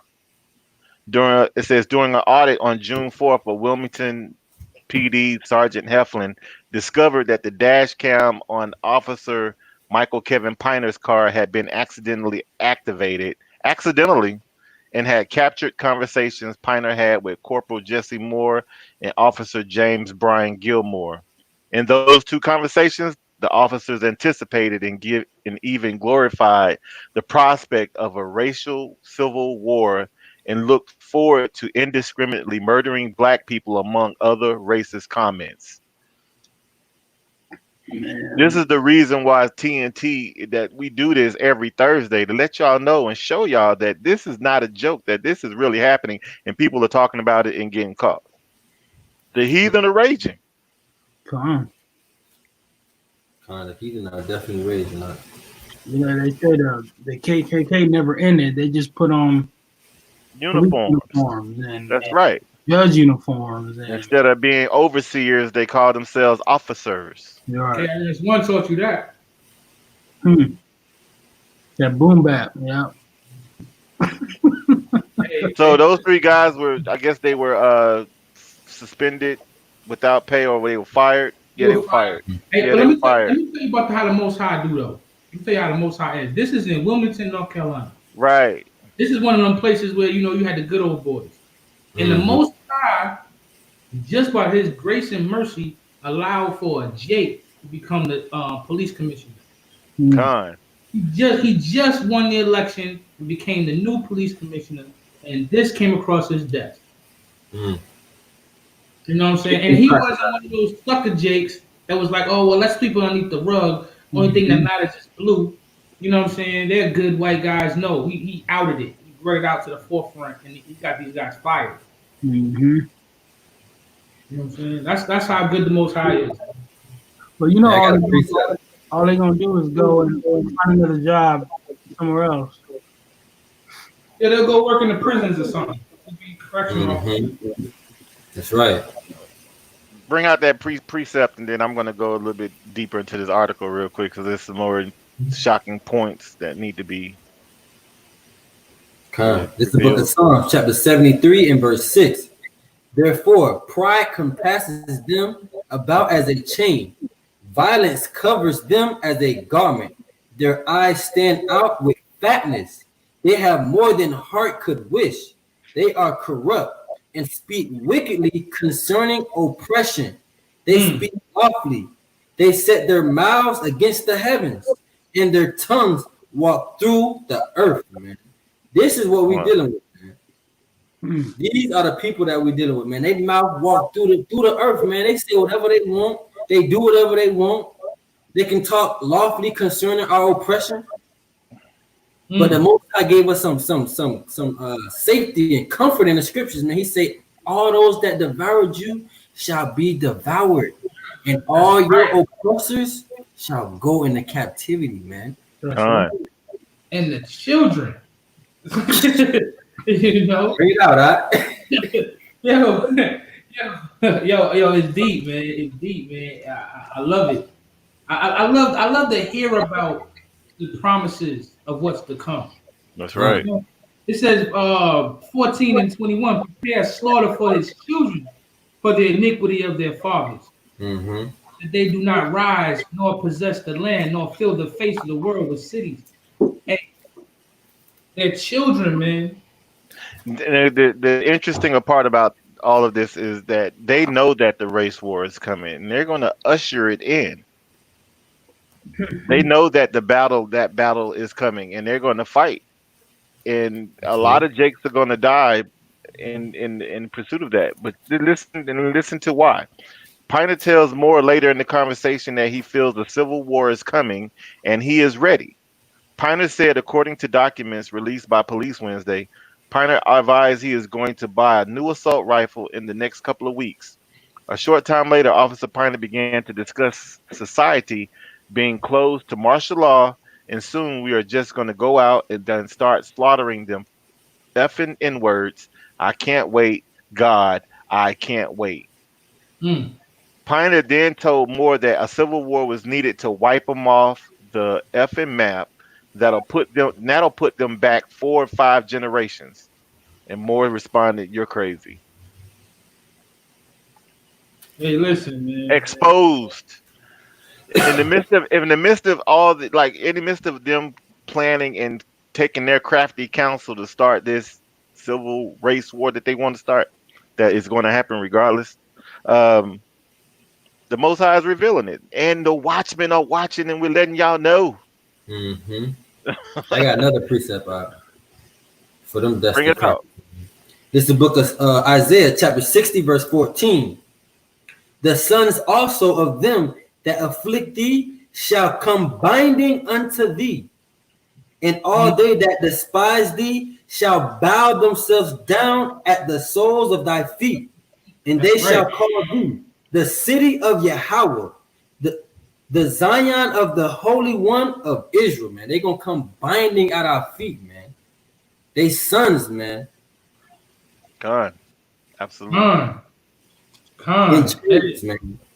Hey, listen, the book of Psalms, chapter 91 and verse 7. 1,000 shall fall at thy right side, and 10,000 at thy right hand, but it shall not come nigh thee.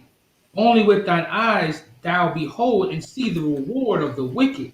That's right. Because thou hast made the Lord, which is my refuge, even the Most High thy habitation. There shall no evil before thee, neither shall any plague come nigh thy dwelling. Hey, we gonna wipe them out when the Most High get a green light. I believe that we still gonna have some time to go. We still gonna have to be oppressed, but it's all about being refined. You know, whatever it is that we're gonna have to go through, it's coming. It's a refining process for us. You know, a lot of us is gonna lose our faith. You know, but if you believe, you're gonna stay strong and you're gonna endure. That's right. But best believe, if you can endure, you will see that day when we can become hunters again. Yeah, I'm a fisher, man. I can't wait till I can change that around and become a hunter. through the Most High's grace and mercy. All right, so let us play this so you all can hear the commentary on these three officers. Heading now to Wilmington, where city crews removed 2 Confederate statues overnight. Both have stood in downtown Wilmington since the early 1900s. The signs for the statues and their platform. I think this is cute wrong. Oh, okay, so that's hold on. No, here it is right here. I had to scroll ahead a little bit. Give me a second. There we go. And for the next part. In the meantime, 3 Wilmington officers are losing their jobs for using racist language. The officers, Michael Piner, Corporal Jesse Moore, and Officer James Gilmore are all being fired. The police department says the conversations were discovered internally as part of a regular monthly review of video footage. When I first learned these conversations, I was shocked. That's Chief Donnie Williams. Smooth-faced. There's no place for this behavior in our agency or our city, and it will not be tolerated. Just very disappointing and frankly disgusting. The language of Hey man, Esau does not love us. It is heir apparent. And ain't no amount of marching gonna ever justify 450 years. I don't care where you walk to. Right. That's right. We're talking about economic disparity. We're talking about 400-year head start. We'll never catch up to them in wealth, and we'll never feel it unless you go and play basketball, unless you go play football and you sign one of them contracts and you get you a nice little record deal. You got to go out there and work. Mm-hmm. And if you're not an entrepreneur and you're working on your own, you're gonna have to work for them. Mm-hmm.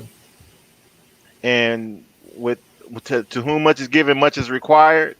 When you get in those high positions, you're not up there because of you're sure your merit, but you got to give up something. You have to give up something. You're gonna have to you working those executive jobs, you giving up something. They're not giving you hundreds of $1,000s a year just because you do a great job. Hey, you're gonna have to sign your name away. Do something terrible. Hey, Shalakia, man. A brother had brought this out, and I'm just in the spirit to bring it out again. Psalms 137 and 8. O daughter of Babylon, who art to be destroyed, happy shall he be that rewarded thee thou served us.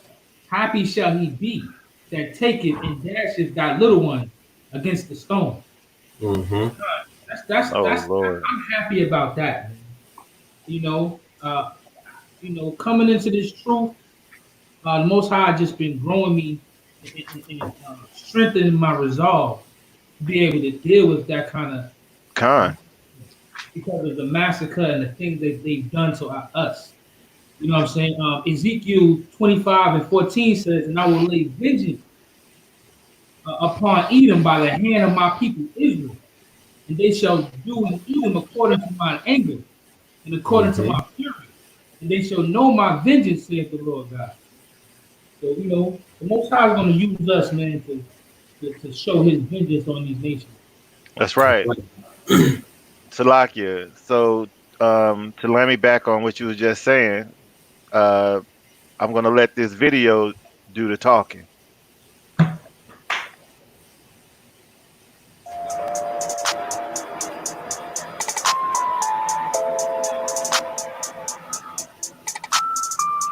This is the Rodney King beating. This is like the first video of a black man beat on camera.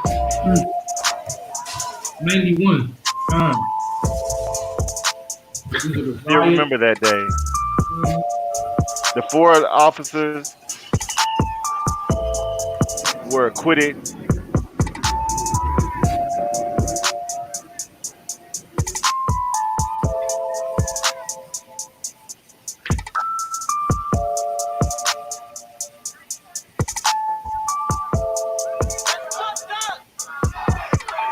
that Oscar Grant, that Fruitville Station movie. Fruitville Station, yeah.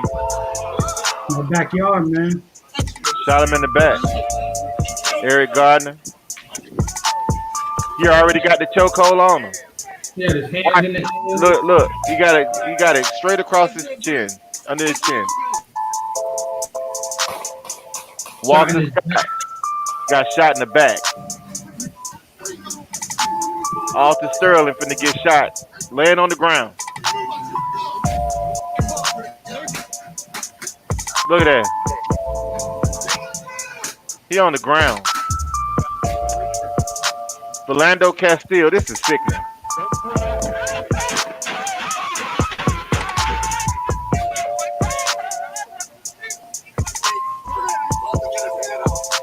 You saw him get his ID, sir, his driver's license. That's about to happen. I want to let him on. Listen to this.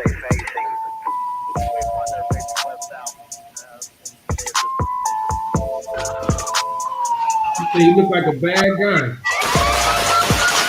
Man. It's trigger happy, man. Ain't shit without them guns.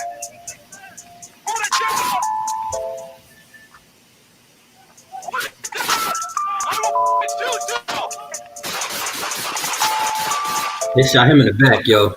Fine.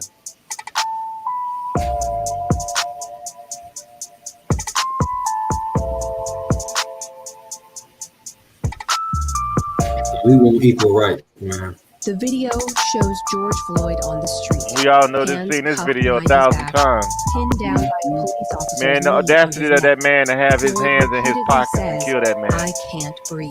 The officers claim he failed a sobriety test. They say when they went to Rashard arrest him, Brooks. he resisted. Police say in the struggle, he grabbed a stun gun from one of the officers. In this surveillance video, you can see him running away, and he appears to point the stun gun at the officer.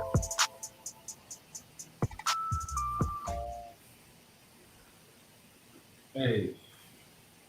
It's so many more, man. And it's so many more. Oh, it's plenty more. Plenty more. I got a precept, man. Bring it out. Hey, this is the book of Isaiah, chapter 33, and verse 1. Woe to thee that spoileth, and that was not spoiled. Salaki, so let me read that over. Woe to thee that spoileth, and thou was not spoiled, and dealest treacherously, and they dealt not treacherously with thee. When thou shalt cease to spoil, thou shalt be spoiled. And when thou shalt make an end to deal treacherously, they shall deal treacherously with thee, man. So that spoiling period is coming, man.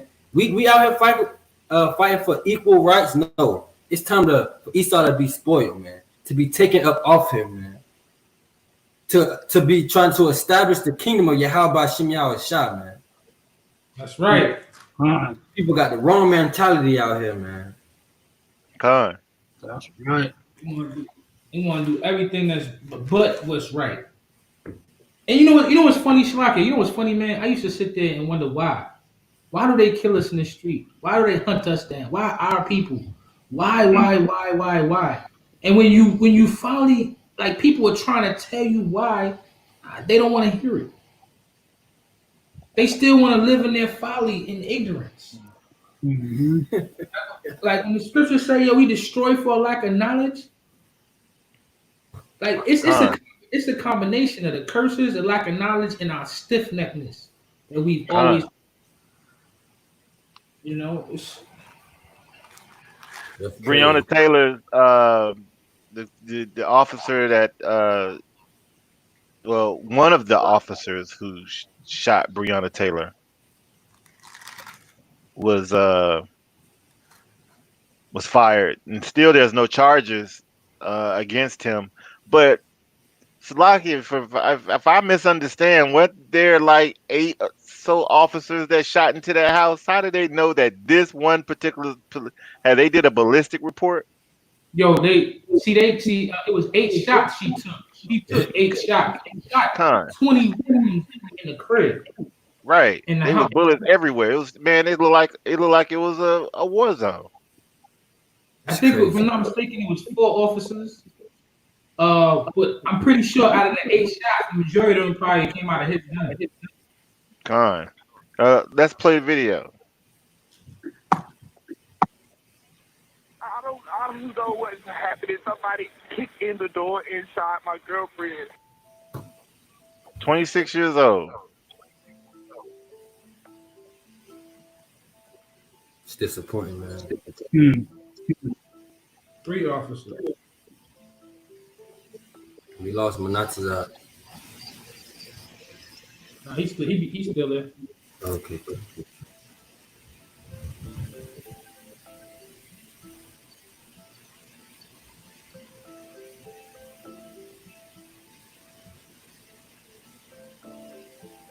He was right for shooting back though. Somebody kicked in the door inside my girlfriend. Is she alert and able to talk to you? No, she's not. Breathe.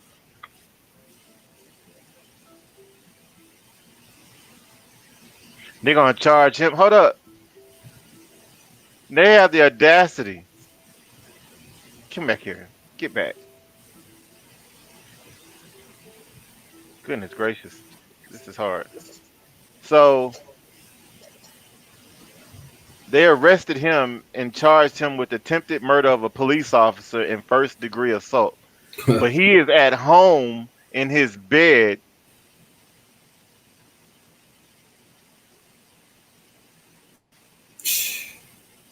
First degree is premeditated. Mm-hmm. So you said they're saying that he premeditatedly shot at those officers. He didn't even know that they were police officers coming in because they didn't announce themselves. They just kicked the door in. They just kicked the door in. He didn't know what was happening. Heck yeah, I would have been shooting. You think somebody's coming into your house, you got to protect your family. Did he hit anybody? Yeah, he shot one of the cops. He shot one of the cops, yes. One of the officers got shot, but it wasn't fatal. But yet, I mean, you can't even imagine how that brother looked after the fact. They probably beat the crap out of him. Shit. They probably did. Hey, they Confederate. And then sitting here saying that it was a first degree assault. Come on, man. It's no end to their wickedness, man. It's no end. And we're just exposing it so that way Jake and Eve and those that you all are listening and watching will have some wisdom and understanding, especially when you're dealing with these heathen out here in the streets. They come into your house. They can come into your house if they want to. They have no reason to have a warrant anymore. They can do what they want to do. They're already trying to start a race war. So the only way it's going to kick off is they kill as many of us with impunity until we get tired of it, and then we retaliate. When the retaliation happens, that's when the fight begins. That's right. The brother say, he saw say you better lay down and die. Like, right. How dare you shoot back at me while I come in your house? Like that's what the cops do. You notice that's what the cops do. How dare you say you didn't do anything? Or how I can do whatever I want to do to you because I'm a cop and you're a Now they got this thing that they give lawful orders. I'm giving you a lawful order. That's military, brother. We are civilians. You can't give me a lawful order to do anything. Mm-hmm. But that's their mentality, and that's what they're coming with. And we can show video after video, video after video, video after video of them coming into people's homes and breaking their arms, cracking their teeth, knocking their teeth out their mouth. Ain't nothing happening. Hey, to talk about when you said they even tried to charge him with an attempted murder and first degree assault. It's the book of Psalms, chapter 2 and verse 2. The kings of the earth themselves and the rulers take counsel together against the Lord and against his anointed.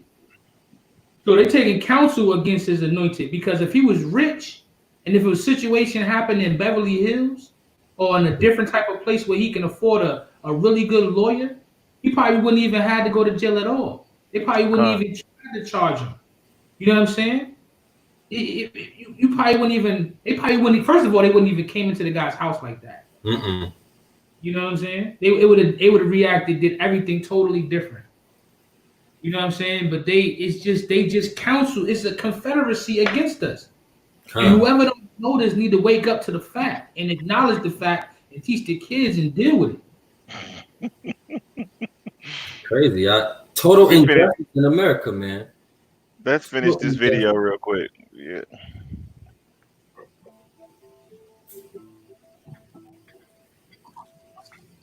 So they dropped the charges against the brother.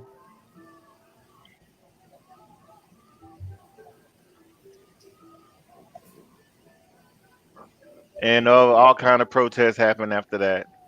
It's a lot of Edomites protesting. Yeah. You have my commitment that our office is undertaking a thorough and fair investigation. Well, you better come back with the right information and the right decision. Let them brothers keep that beard, man. Yeah. They don't want a brother to have a beard. They do not want you to have a beard.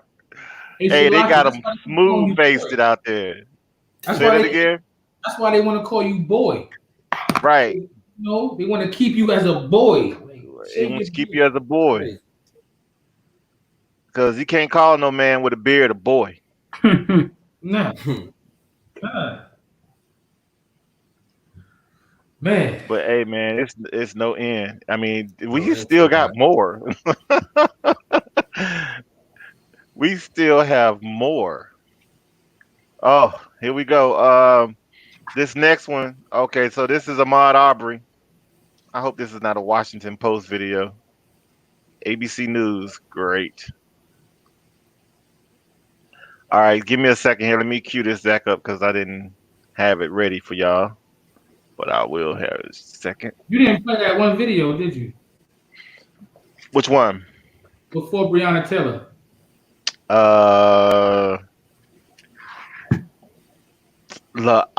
Let me go to that. Matter of fact, I'm gonna do that one next. Con, thank you for pointing that out. I skipped right over it. That's the most important video. All right, so this is Ahmaud Arbery, and the grand jury indicted the 3 men arrested of his murder. So let's pull that out. And fueled by concerns over racial inequities are not at all new to this country. American history is filled with plenty of this protest, from the fight between Black Americans and police officers trying to enforce Jim Crow laws of the late 1800s to the civil rights movement. This reminds me of apartheid back in the 80s, the 70s and the 80s. This is exactly what this reminds me of. And if I don't know, a lot of y'all brothers was not even born yet, but yeah, man, apartheid happened in Southern Africa, and it's the same situation that blacks there were being brutalized by whites and taking their properties and keeping them low and keeping them destitute, poor, and they rose up and fought back, and they really fighting back now because white folks catch it. You can't. Hey, if you white in South America right now, South Africa, it's time to get out. Hey, Salaki, real quick before you play the video, that's a good point, yo. I went to South Africa, and they was telling me in South Africa because I went with some Edomites because it was like a medical trip, right? And the dudes in South Africa was saying, these white people are more safe with you than to walk around by themselves because somebody hurt them just walking around. They need to be with you. Right. But then the South Africans looking at me like, nah, you with them. You different. Right. It was crazy. Yo, hey, imagine when a day like that here when white people got it like, oh, can I walk with you so I can be safe?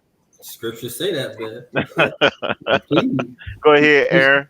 I was gonna say, when Nelson, if it wasn't for Nelson Mandela, I think they would have killed every white South African in that daggone country. Con. But when Nelson Mandela they're doing came it out, right now.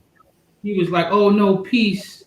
Let's work with them. Let's unite." They gave him all types of awards, and medals. Nobel Peace Prize. Didn't he get the Nobel Peace Prize? Yeah, but hey, that those rewards and accolades came from the brainwashing that he received when he was in jail all those years. Mhm. He did not come out. He did not come out the same man that went in. No. That is apparent fact. Nah, he was a But big yet dude. the brother, but yet he was still beloved by his people, and I honor that. And I honor the fact that he did become president, and because he became president, South Africa is getting their freedom, even though they're not. A lot of them aren't Israel, it may be Israel, but hey, South Africa is showing the way. Like them devils can't come here no more. That's the Zulu. That's that Zulu spirit. Yeah, I met a lot of them. Yeah, that's that Zulu spirit, man. That came from Shaka. They taking all their land back, all the farms Yes, and stuff, yes. everything. That's But what- this video right here I just queued up is the Aubrey Taylor video, and then we're gonna another video to show up here in a minute. So I'm gonna go ahead and play this. Of the 1960s to the Los Angeles riots of 1992. Technology has changed the argument. Social media and cameras in every pocket have shed new light on the discrimination that many Americans have been trying to underline for decades. The video and pictures often show violent and deadly ends, but they also tell the stories of these communities and renew calls for justice. In 2014, protests filled the streets after Eric Garner died at the hands of police, all after he was accused of unlawfully selling loose cigarettes on a New York City street. A nearly 3-minute cell phone video showed the last moments of his life. It ends with his face in the pavement and him telling the officers from the NYPD, "I can't breathe," 11 times until he blacks out. His death was ruled a homicide, but no criminal charges were filed. Later that same year, Michael Brown was shot and killed in Missouri after a police officer says Brown tried to grab his gun following an exchange of words that led to a fight. The officer says it started when he told Brown and a friend to stop walking in the street. This time, there was no video of the killing. The officer claimed self-defense and was never charged. The U.S. Justice Department did produce a report saying that there was a history of racial prejudice in the Ferguson Police Department. In 2015, Freddie Gray died in the back of a police van after police arrested him carrying a switchblade, which authorities later said was legal. The streets of Baltimore filled with outrage after video That of brother his lost arrest his life came over to something light. that was legal. The medical examiner ruled that Gray's death was a homicide caused by a high-energy injury to his neck and spine that likely happened because he was wearing leg irons and wasn't wearing a seatbelt. 3 of the officers were tried and acquitted, leading prosecutors to drop their charges against the rest. Philando Castile was shot and killed in front of his girlfriend and their 4-year-old daughter during a traffic stop in 2016. Diamond Reynolds live-streamed emotional video from the shooting, which led to widespread protests across the country. The officer was charged with manslaughter, but he too was not convicted. No justice, no peace. In 2018, Botham Jean was watching television in his own apartment when he was killed by an off-duty police officer who walked in.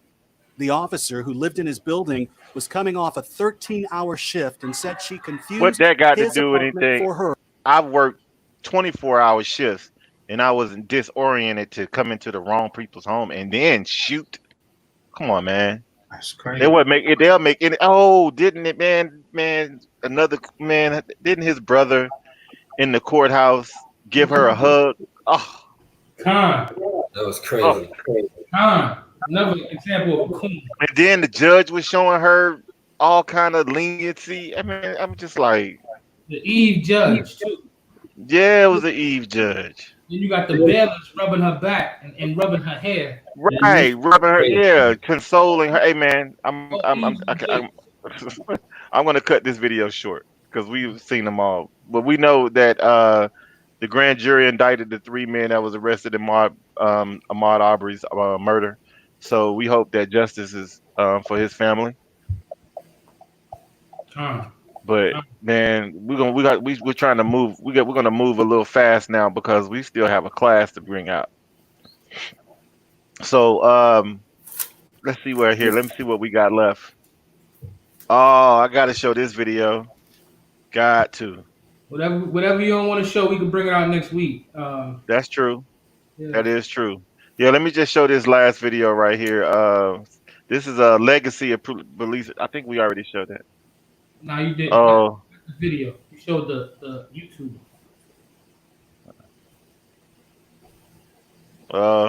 You showed the legacy. You did. You showed the legacy. okay. Yeah, I'm kind of disoriented where I left off at. Right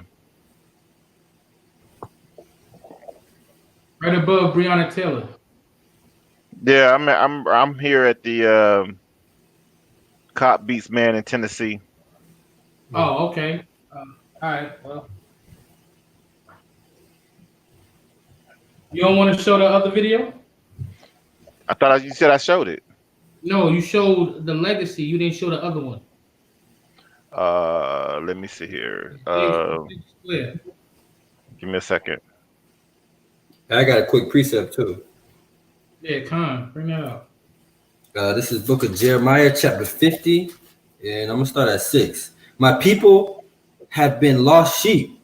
Their shepherd have caused them to go astray. And that's our leaders, man. Our leaders have caused us to go astray. They have turned them away on the mountain. They have gone from the mountain hill.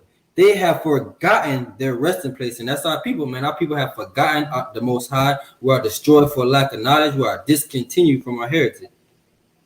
All that found them have devoured them. And that's Esau, man. And every other nation that had us in captivity. And their adversaries said, we offend not, man. And that's what they're doing, man, when they saying they're not guilty, man. They're saying that they are not offending. Because they have sinned against the Lord. The inhabitants of justice, even the Lord, the hope of their fathers, man. That's exactly what they're doing, man. They're saying it's justice that we killing these Negroes, man. These Black Latinos, Native Americans, man. Because they offended the Most High, so it is their judgment for us, the Edomites, to slay us, man. That's how they're looking at us, man. All right, so let's move to this video right here.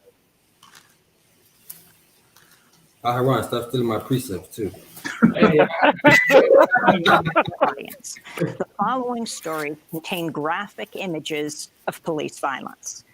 Calls are growing for the city of Aurora, Colorado, to conduct a new investigation into the death last year of Elijah McClain. He was a 23-year-old African-American massage therapist who died after being tackled by police and placed in a chokehold and then being injected with ketamine by paramedics. McClain was stopped by 3 police officers on August 24th, 2019, as he was walking home from picking up an iced tea for his brother at a convenience store. Police claimed he was acting suspicious. He died August 30th after days on life support in the hospital. On Wednesday, Colorado Governor Jared Polis announced the state would review the case. The Colorado Governor's Office says it is now examining the 2019 death of Elijah McClain, a 23-year-old Black man who died in police custody. This renewed scrutiny comes after more than 2 million people signed a petition demanding an independent investigation.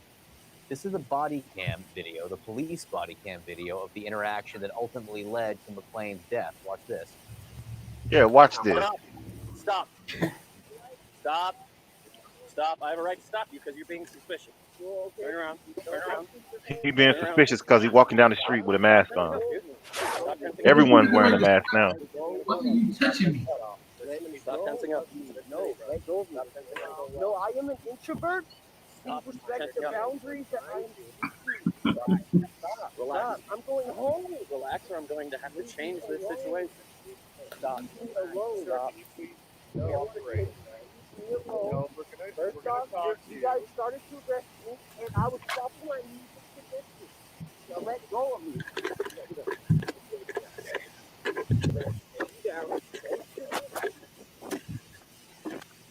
That's hard to watch. Meanwhile, a New York police officer who was filmed using a banned chokehold on an African-American man last Sunday will face second-degree strangulation charges. Officer David Fanador previously faced. That brother is out. Cool. The other police officer touched him on the back and said, yo, let go. And he already out. Look, criminal charges after he repeatedly pistol whipped a 16-year-old boy during a marijuana bust, sending the boy to the hospital with 2 Did y'all hear that? He had a prior incident where he repeatedly pistol whipped a 16-year-old boy over marijuana, broke 2 of his teeth. Yo. Strangulation charges. Officer David Afanador previously faced criminal charges after he repeatedly pistol whipped a 16-year-old boy during a marijuana bust, sending the boy to the hospital with 2 broken teeth. The police chief in Tucson, Arizona, has offered to resign following the death of a man in police custody. 27-year-old Carlos Ingram Lopez died April 21st after police tasered him at his grandmother's house. His family had called the police because the man was drunk and running around the house naked. When police arrived, they wrestled the man to the ground and handcuffed him with his hands behind his back. They then tasered him, ordering him to calm down and relax. In police body cam video, Carlos Ingram Lopez can be heard asking for water and his grandmother. At one point, he says, "I can't breathe." The Pima County Attorney's Office is now conducting a criminal investigation of the actions of the officers who have all resigned. Hey man, they're gonna be they're gonna hold animosity. These same brothers these same officers that's being removed from their jobs now. Hey, they want some get back. Well, they got people quitting. They want some get back. They got people quitting because they can't choke nobody. Hey, I got a precept, right, to that scripture that Yaquab just brought out. This is Ezekiel chapter 34, verse 5. It says, "And they were scattered because there is no shepherd, and they became meat to all the beasts of the field when they were scattered.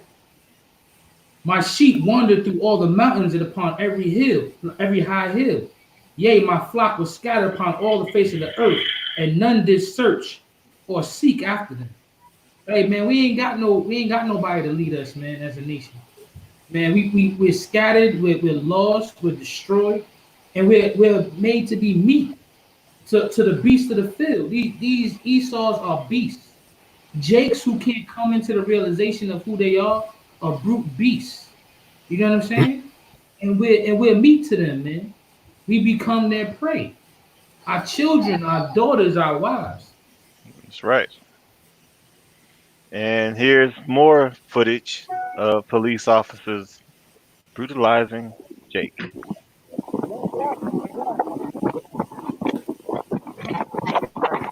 Punch to the back of the head. Club. They're trying to hit him in the face. Put your leg down.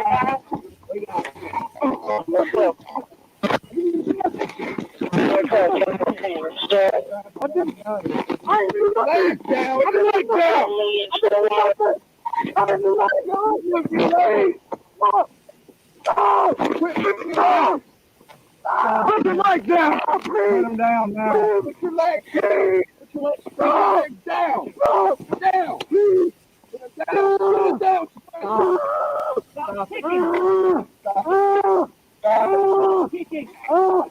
Hey man, the dude is handcuffed already. What the hell is this? The only thing that he can fight with is his legs.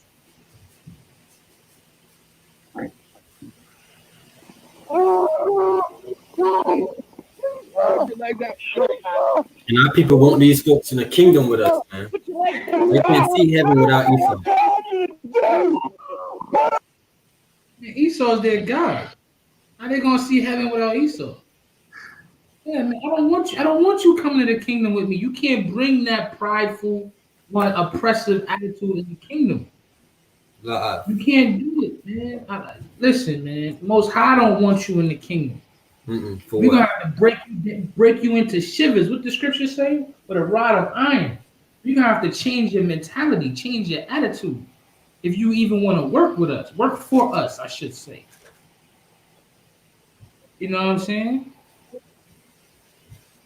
What they say in Revelations 2:27, he shall rule them with a rod of iron, as the vessels of a potter shall they be broken to shivers. even that I received of my Father. Hey, they're gonna have to be broken down into shivers, man. This video right here that we're gonna move forward with. This is some black citizens in Milwaukee. They find a house that was holding abducted black girls, and this is what they did.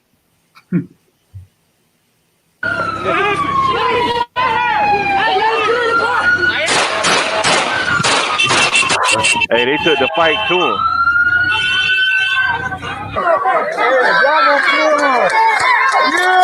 And burnt up their house, burnt up their cars.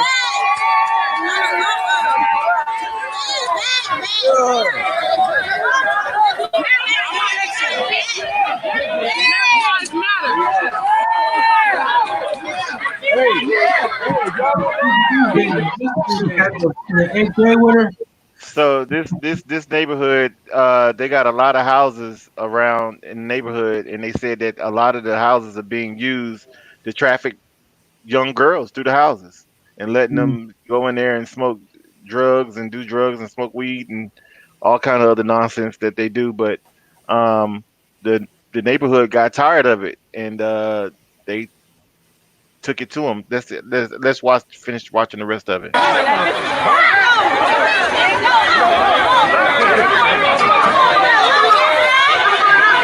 Hey man, that brother got an AR-15. He got a little. What's going on?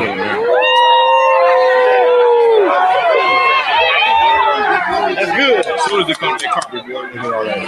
Look at all that smoke, bro. Yeah, I told them they gonna start the house. Hey, you can feel the heat way back here. Look, I'm gonna zoom out a little bit. You can feel the heat way back here. Here's a little more to the story. People gathered outside a home near 40th and Lloyd where they say police arrested upwards of 7 people this afternoon. Our crew was on the ground when the crowd was breaking into houses on 40th Street. Multiple people say they're angry because they don't think police care about missing black teenagers and because they believe that some of the houses on the street are used as sex trafficking businesses. 12 News spoke to family of the missing girls earlier today. What is it with this house behind you? I heard the house behind me is a house where they take kids, underage kids, and let them smoke, let them drink, and, you know, do unaged stuff that they're supposed to be doing. So why were the girls, was there some suspicion that they were in this house? Yeah, it was leads that, tips that told people that they was here, and they seen them over here in this area, and that's what made it. Do you know if they were in this house?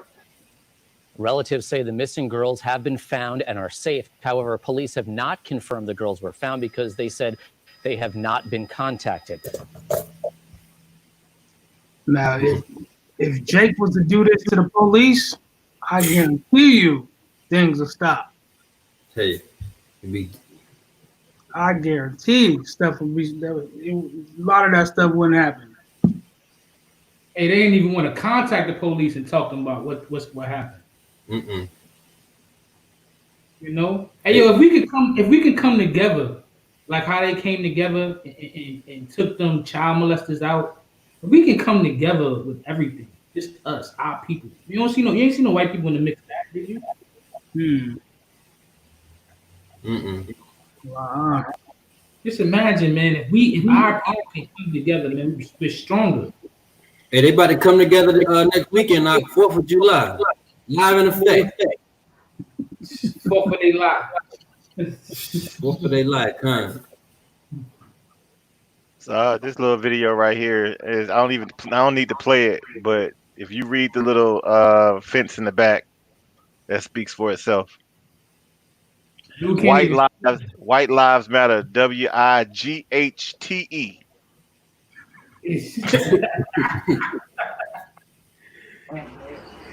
Get out here. Get the fuck out here. Is somebody painting it right now? Yes. This can't be real. That was funny. Yeah. White lives matter. That's the joke. We'll have something to laugh about soon enough. I'm telling you, man. Soon enough. All right, so we're gonna that's gonna conclude all our up-to-date articles. We're gonna go ahead and go into the lesson. And today I think we prepared chariots of the Most High. Hey, Yaquab, what was you just saying? What's up? I mean, I got a few precepts. It might last a little longer than expected. You know, I don't want to go into it too late. I know the other one want to get on here as well. And, he got a shout out to the sister that did something wonderful for the camp. Do I need to send him an email? He said I Just get on already. Oh, okay. So I was thinking maybe next week we can go into it because I got a few precepts. I know Burundi got some. I know you got some. I don't want to drag it too long, you know, for the people. You know, I feel like we gave them a lot tonight too, man. I mean, listen, man, I'm all about the edification. My vote is to bring it out if I have one. But let's just condense it and move in the spirit as best as we can, man. If you don't, because it's gonna mess up. It's gonna mess up. It's gonna mess up because we gotta. I mean, it's gonna be a minute. Let's bring it out. All right. Well, you know, it's up. Oh, but you got videos. You got everything. Yes. Yeah. I got stuff. So it ain't just his lesson. I got videos and other stuff to show too. So I'm like, if we're gonna be short on time, I ain't trying to cut it short. Yeah, I say then hold it off. I think that'd be best. Because I got a lot.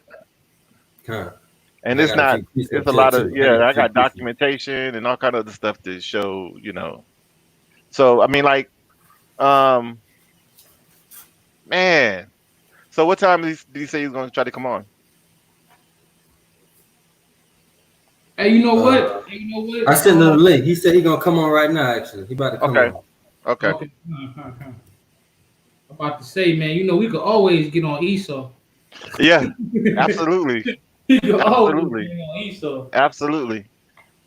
You know, I got some. You know, I got some lessons too. But you gonna be available next Thursday for us to bring this out? Because I want to bring this out. If we could do less I'm actually articles off next Thursday. Great, awesome. Because I'd rather do less articles and have this class. Oh yeah, while we're waiting, let's bring out some more videos here. Oh, we got more videos. That's right. Yeah. Well, Shaquat got. Okay, I'm gonna remove this other one. Why is he coming up like 3 or 4 times? There he is. All right, so let me remove this one. There it goes. All right. Y'all froze. Good. That's that Apple computer over there.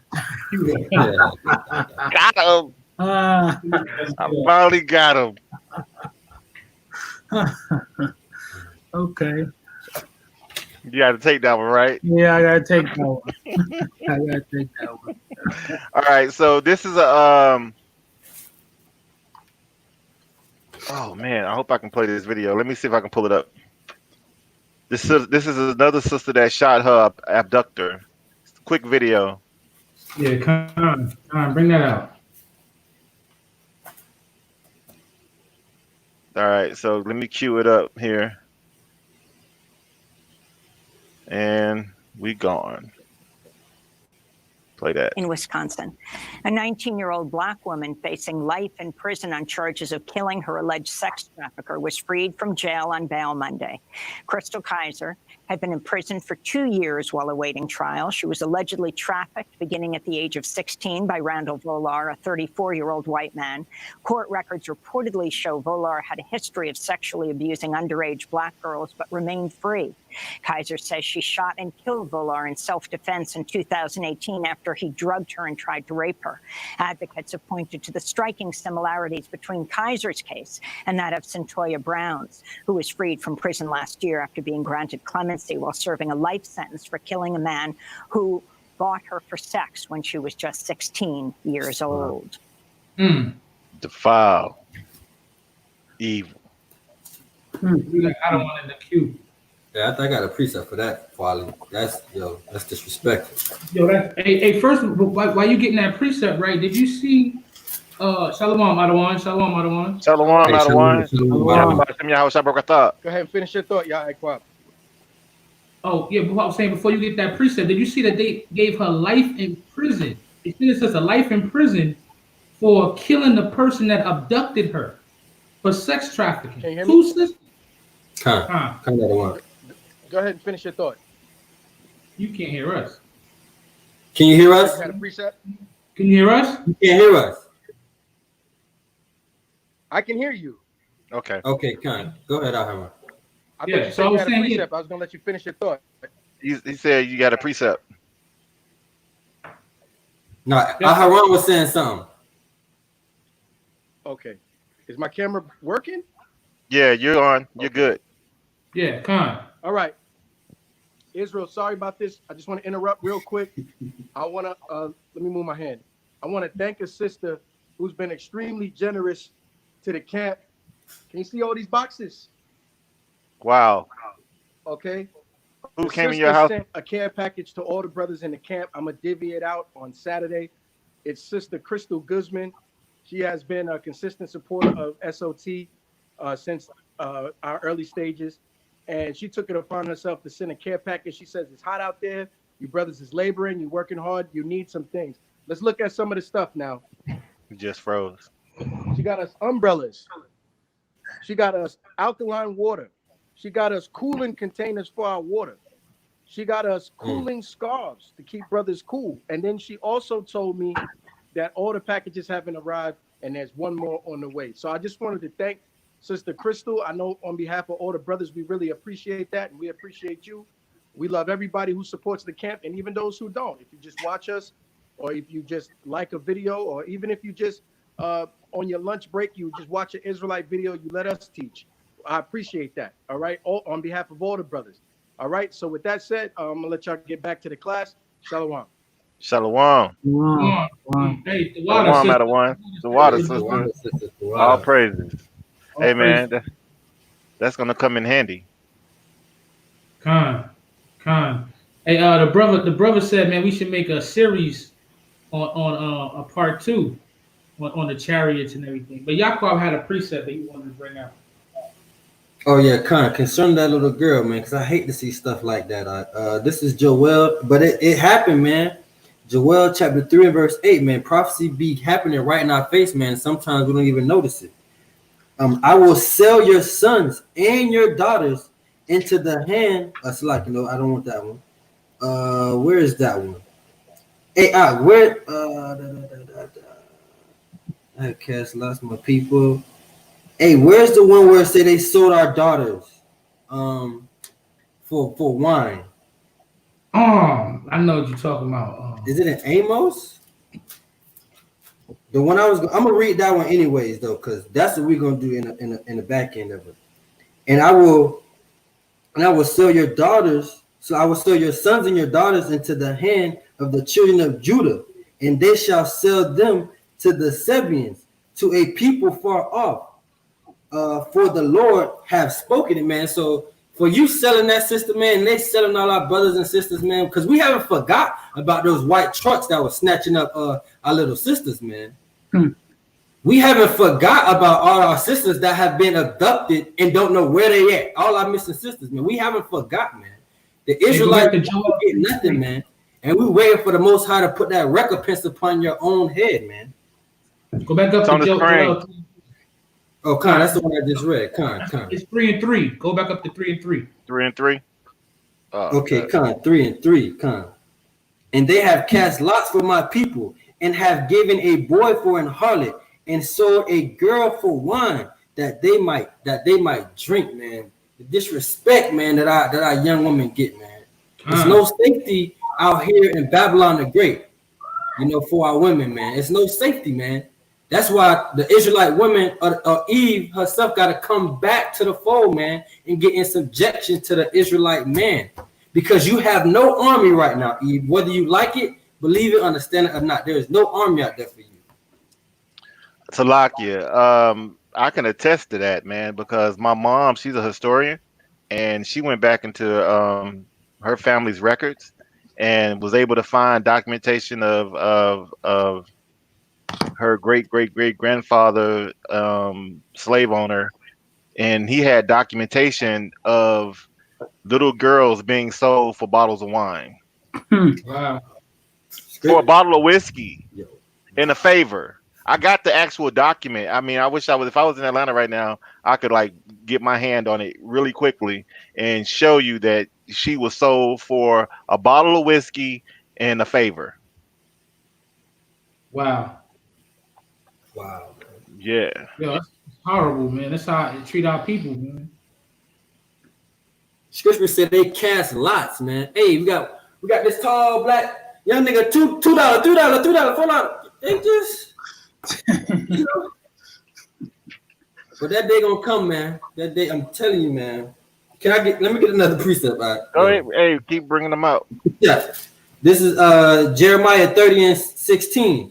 Therefore, all they that devour thee shall be devoured, and all thine adversaries, every one of them, shall go into captivity, and they that spoil thee shall be a spoil, and all that prey upon thee I will give for a prey, man. That's like I don't want to say, it's the patience and the faith of the saints, man. That's what we're waiting for, man. That's what the lesson for what the chariots was about too, man. The patience and the faith, man. We definitely gonna have to bring a part 2 after that, man. I can't wait to hear that. Man, I have some excellent footage of the chariots actually on the sun. I can't aid. I can't wait to see that. Do you want to like start going into a little bit of it? Yeah, he want to go. If we go into it's gonna be like 1 o'clock in the morning when we get finished. I promise. It's gonna be too late. I will save it for next week. The precepts is already written down. Yeah, because videos, we prepared, man. Yeah, we are prepared. And we also plan on doing a video of or having a little session over missing people. Yeah, so we want to bring that out because people are disappearing and no one is hearing back from these folks at all. It's like one girl, I can't remember where, but this happened some time ago, but her car was found in the middle of the street at a stoplight at a busy intersection with the door open and the keys were still in the car. Wow. And she has not been seen or heard from ever again. So I want to bring out stories like that and expose the fact of organ harvesting and those type of things that's happening because it really is happening and it's not talked about. And Israel ain't talking about it. But this is what's happening around us, and we have to be aware of everything that's going on around us. Yashanikia said, "Bring it out." Hey, that's the spirit I got, man. I can't wait for y'all to bring these lessons out. Yeah. And you know what? We got a lot of things in the work, y'all, and we trying to really work hard. You see all of the articles. We thought it was actually going to be a pretty slow week, but we've been searching and looking and trying to find content for you guys. And all praise to the Most High, man. He blessed us. With the ability to find what we needed to bring out to y'all for y'all to hear. Perfect videos. I told you at the beginning we're gonna move as the oracles of the Most High. Straight precepts. Telling you about what's happening in the world. Just trying to show you that Esau is the devil that the Bible speaks of, and we need to prefer one another and stay away from them. Move in wisdom. That's right. Let me go to the notes real quick. I got another video. I got a quick one. Go ahead and bring that precept out. This is 2nd Esdras, chapter 16 and verse 15, man. The fire is kindled and shall not be put out till it consume the foundation of the earth, man. The fire is set, man. The stage has been set for Esau, man. And now all we have to do is be patient, man. Have that faith that the Most High gonna return, man, because the fire has been set, man. That's right. What you just read? 2nd Esdras 16:15. Really, you can read all of that, honestly. Man. Hey, second address, both addresses is just awesome. This is how they treat us, man. We could be standing around minding our own business, and this happens. So it's about suspicious activity, man. Suspicious activity? Where about? They said you got some. View that camera. I told them what I was doing. Oasis Son's right here next to the El Rodeo. I told them what I was doing. I was waiting for my sister to Western Union me some money. I always go there and get Western Union, and they know me. Hey, you got your ID on you? Yes, I got my ID. What are you guys doing? We're out here investigating suspicious activity. Well, So I'm not doing anything. I've been around cameras, so I ain't been doing nothing. You got to Edomite spirit. I mean, sorry, Slocky. You got to waiting for Western Union. Sodomite spirit. Call my sister right now. She's in Florida. He definitely got a sodomite spirit. Call my sister in Florida. Don't do this. What are you doing? Oh my God! What are you doing? Slocky. You back like you told. Put your hands. What are you doing? Oh, dang. Oh my God! Oh please! Put your hands. This thing. Oh my God! Oh my God! She's on my wrist. Oh my God! Stop! Oh my God! That's how they want us to act. Mm-hmm. Oh my God! Oh my God! Oh my God! Oh my God! Oh my God! Oh Jesus! Oh my God! Oh my God! Hold on. Please, man. Oh God! Oh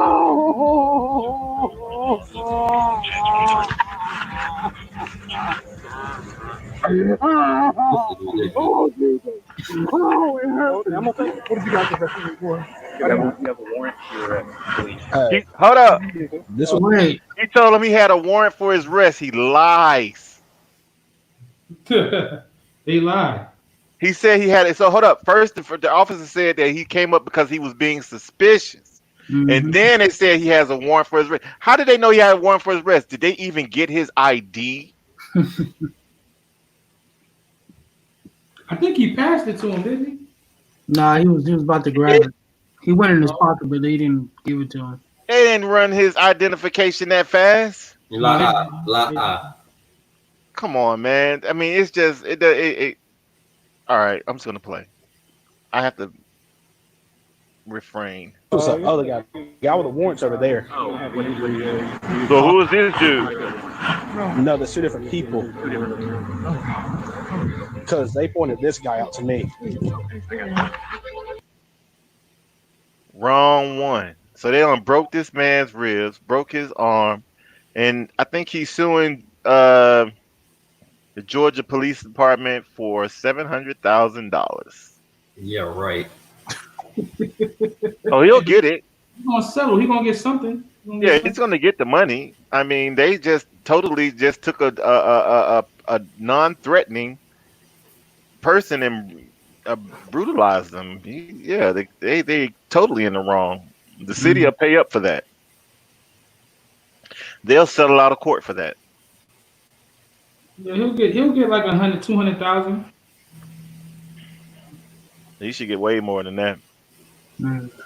But yeah, that continues to happen.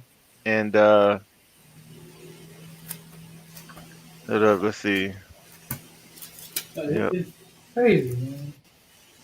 It seemed like every week you have to bring out police brutality. I'm actually pretty sick of it. You know what I'm saying? Yeah, it's getting tiresome to watch, but I mean, in all actuality, we still have to watch it, and we still have to show it. And let me get this off the screen. I want to talk about chariots. Me too. Me too. But it's 10:30 now, and that's gonna be a 2-hour, 3-hour class. I understand that, but I'm saying I want to dwell in the kingdom. That's me too. I want to talk about, you know what I'm saying, other things, man. Let's break down some stuff, get into some scriptures, you know. I'm tired of dealing with Esau every week. We're dealing with Esau and what they're doing and what they're planning and all the crafty counsels and man, their story is boring. Talking about the kingdom or whatnot, you see the movie preview for it's called Cracker.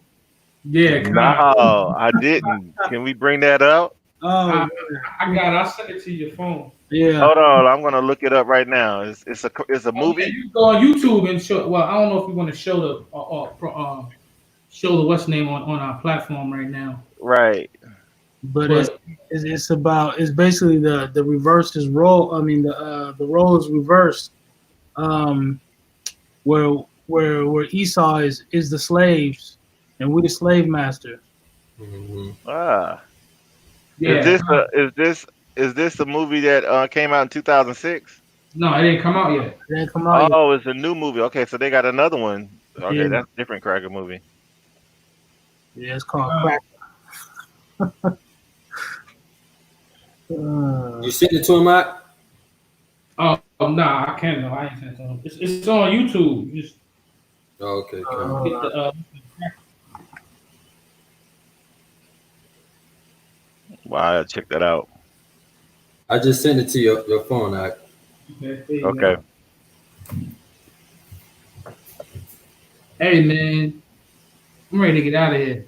Every day we should be signing crying to the Most High. Oh yeah, I did see that. Oh man, I would love to play that on. I did see this. I absolutely did see this video. When did we watch? I think we watched this in the thread. Possibly. Yeah. I thought I posted it. I don't know.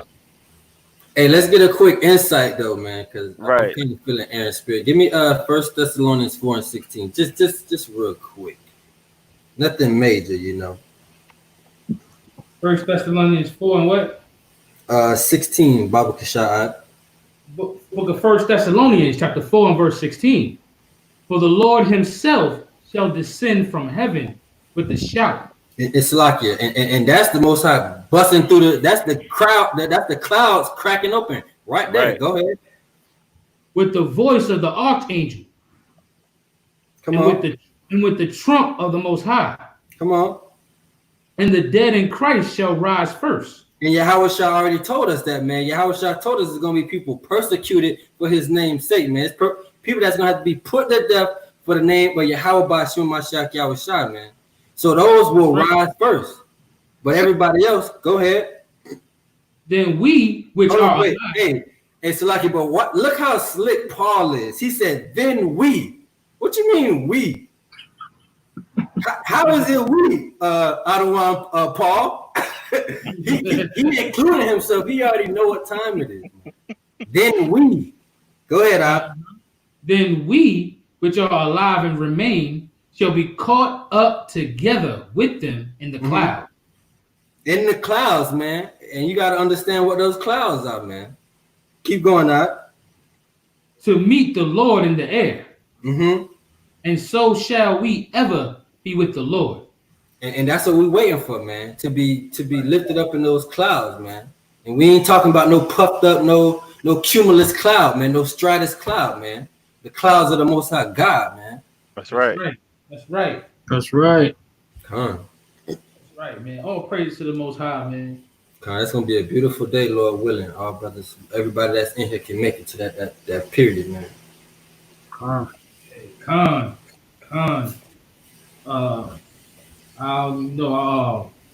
You want to bring out precept? Look at that. Yeah, you would. I was trying to think. I don't know if I have anything for that particular thing, but at the same point in time, what you're talking about is us becoming part of the Most High's army, man. Part of the Most High's team. I did something on that before. We in the camp of the Most High, just believing and staying true to His word, man. You part of the Most High's army. And when that spirit comes on you, you got to do what He tell you to do, just like a good soldier. You got a precept? I'm looking for. Hey, get 2nd Esdras 2 and 23 real quick, Bob. I didn't even have this in my in the lesson, but this is a good precept. Just for the dead in Christ shall rise first. Just an understanding on that. 2nd Esdras, what did you say? 2 and 27? 23.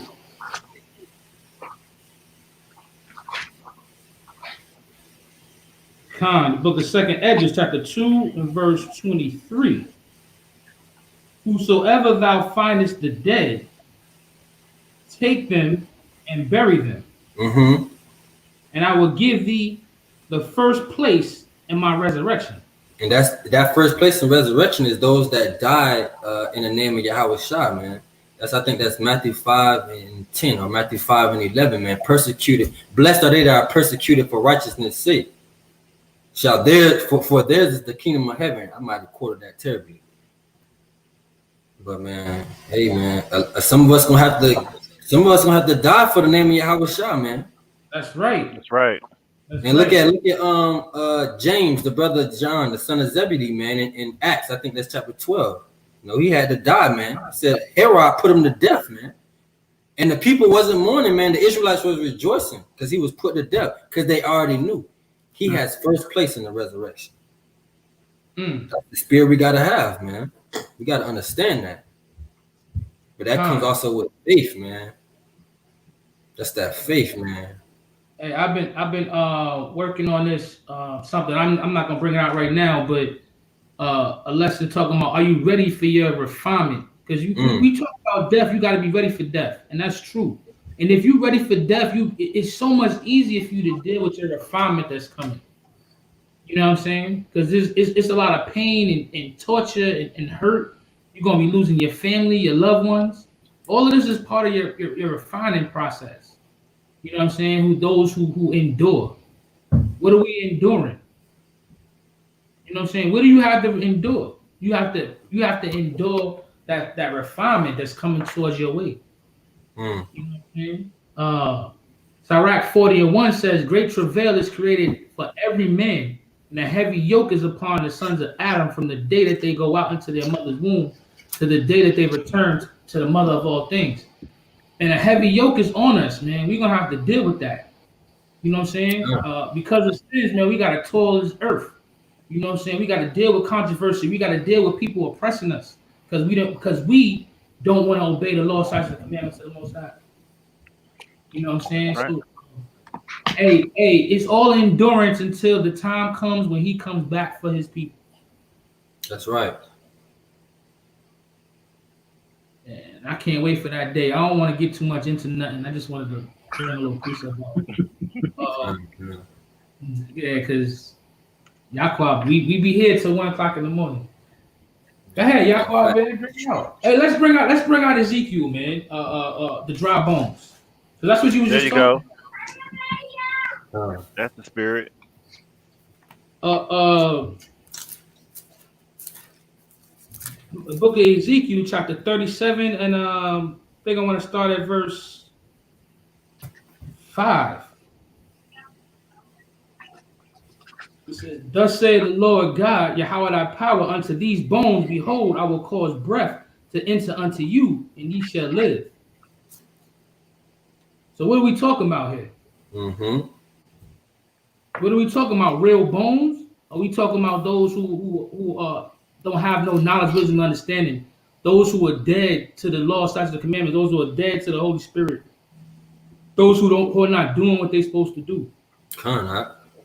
You know what I'm saying? They are dead. And when Yahweh Shah came back, rising, making the dead live again. You know, those are like metaphors. You know what I'm saying? Of us waking back up. That's right. Knowing that we're going to be dead, man, and making us alive again. Verse 6 says, and I will lay sinews upon you and will bring up flesh upon you and cover you with skin and put breath in you, and ye shall live, and you shall know that I am the Lord. What breath is He putting in you? What is He breathing in you? He's breathing in that word, man. You know what I'm saying? He's breathing in that breath of life in you. That's the only way you're gonna live.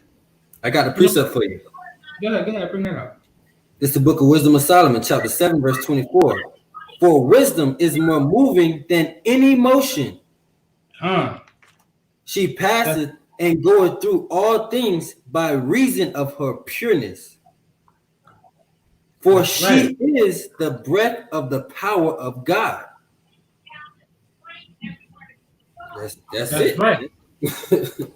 That's right. Hey, when that wisdom come upon you from this word, because when we give you the word and you get that wisdom, that's the breath of life. And what is that? What is the understanding? What does it say? What's that? Job 28:28. Yeah, I'm here, right here for you. Job 28:28. And unto man he said, behold, the fear of Yahweh, that is wisdom.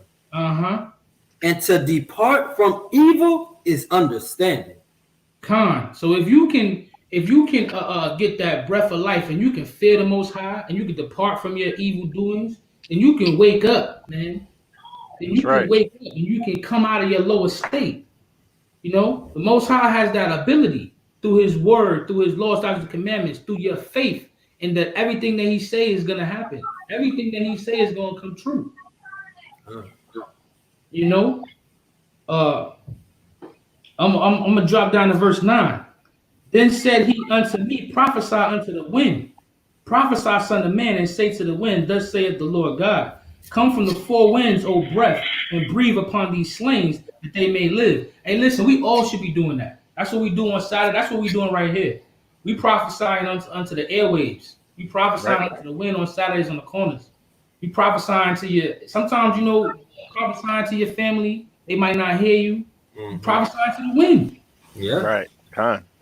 Because your intent is for them to wake up. Your intent is for them to hear this word.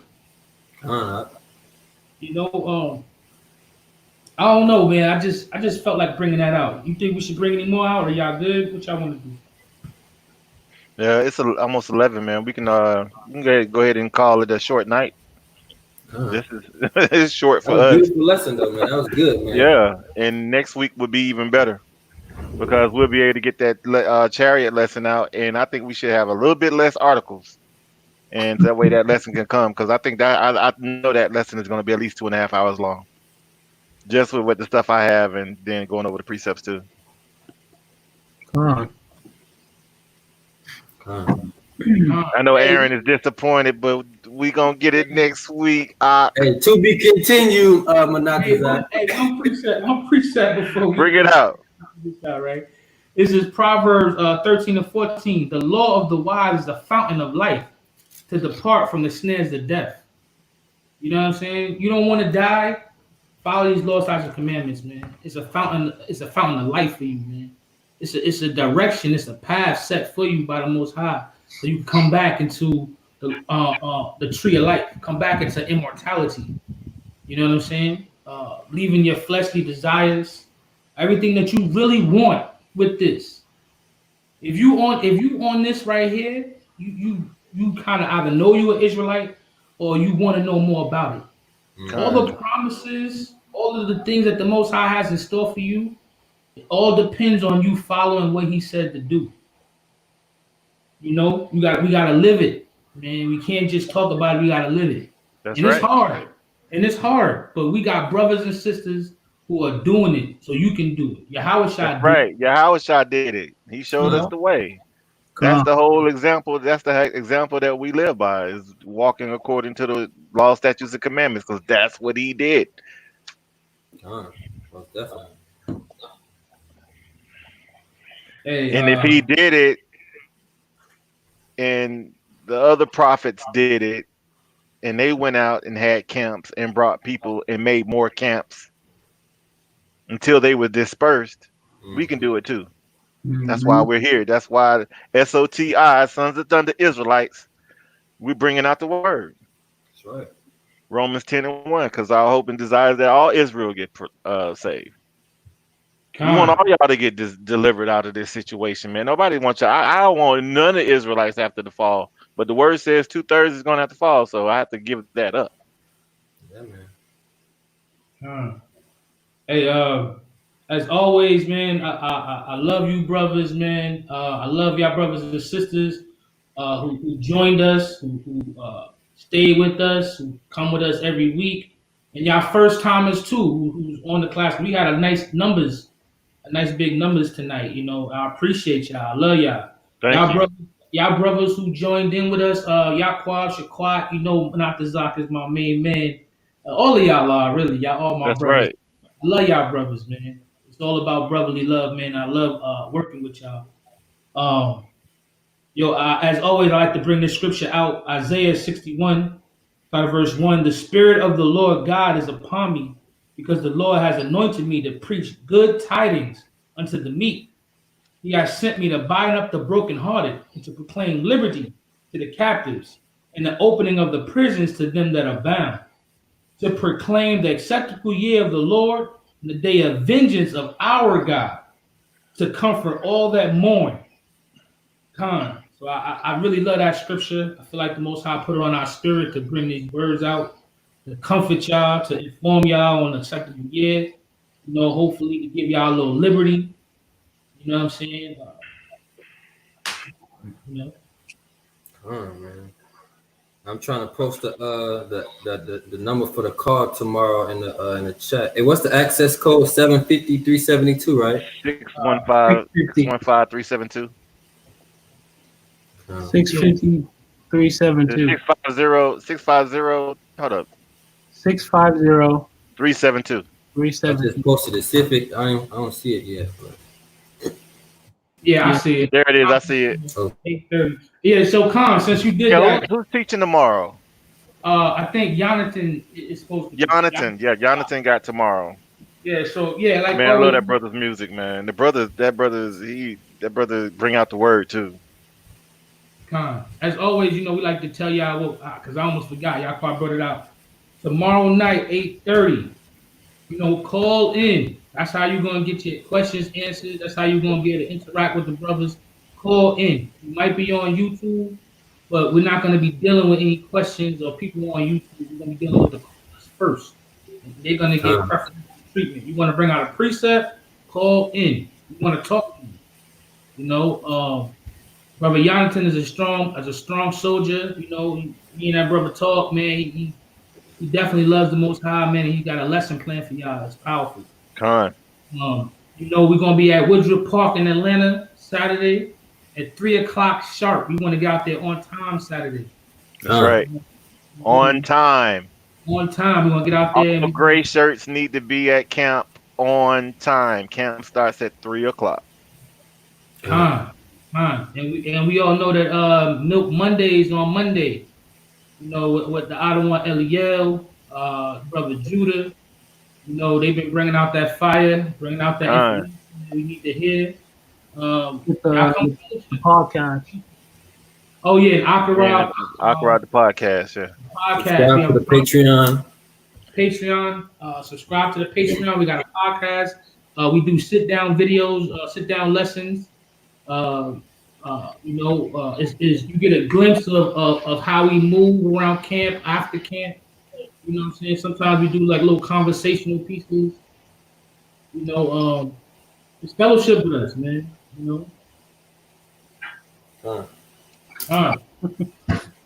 And with that, we're gonna say Yahweh Bahashem, Yahweh Shah Barakathum. We love you, Israel. Kwam Yasharala. And we'll see y'all next week on TNT. Good night, Israel. TNT, man. That's right. Wednesday night. Shalom. Hey, brothers, y'all stay on the live after I end the broadcast. Gone. Okay,